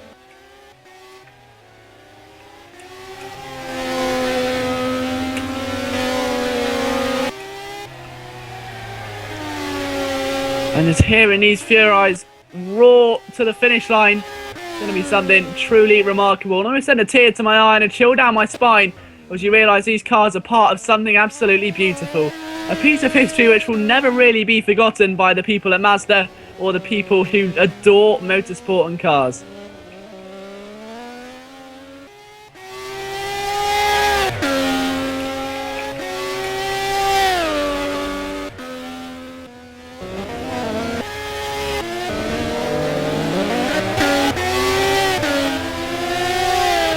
So the time is looming then as Lounge is about to start very shortly his 38th lap. So 3 laps left to go in about a minute and a half time. But in all honesty, he's only 9 seconds in front of Sean. I did expect him to creep up more than that. So Sean hasn't really gone down without a fight at this stage. And it hasn't exactly been a dominant display at the moment from a certain Mr. Gargoware. He's trying to, well, but he might catch Danny, but Danny's pulling away more. He's now 2.6 in front. The traffic has really not helped at all.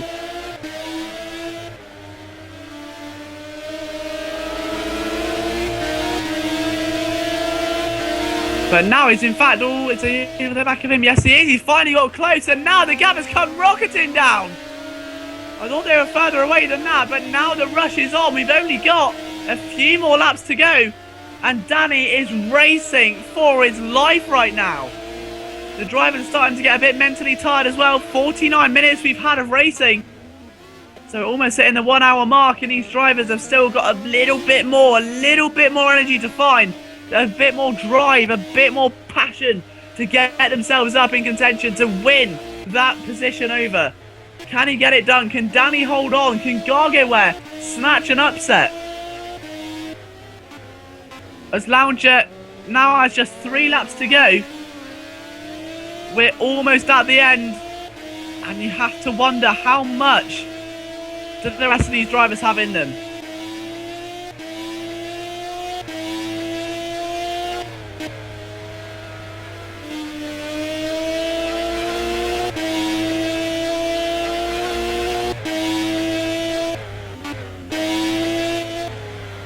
But over the corkscrew goes Lounger. He's just got a few more corners before he starts the penultimate lap. But let's take a look back at the Gargoware and Danny battle. And right now, Gargoware again dropped back. He needs to find something. They're back to 1.2 seconds, which didn't pay off. And he's left vying for it again. And Danny now has P5. Does he have it overall? Does he have control of it, though? He still has a few more laps to go. Lap 39 has been just started by Lounger.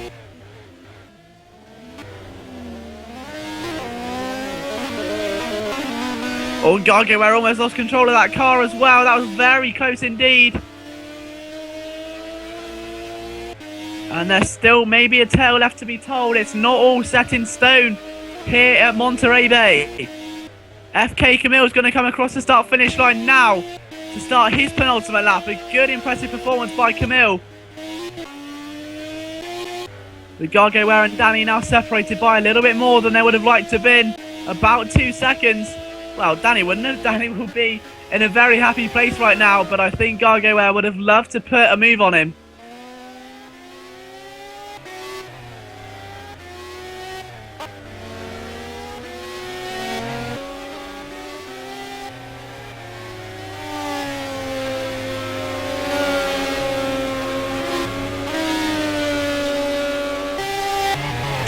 The Lounger is going to push the final corner now then to start his final lap of the race.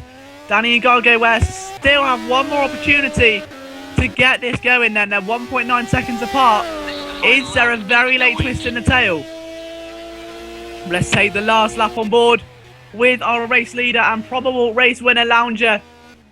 It has been a topsy-turvy race which has seen Camille, the man in second, end up in third after a great comeback drive. Our pole sitter retire after 3 laps and Lounger take the reins of the race and ride those horses off into the sunset and really make it a beautiful movie ending. Lounger has taken control. 52 minutes currently have been raced here and the tarmac will be white hot with the rubber of these Mazda Furies.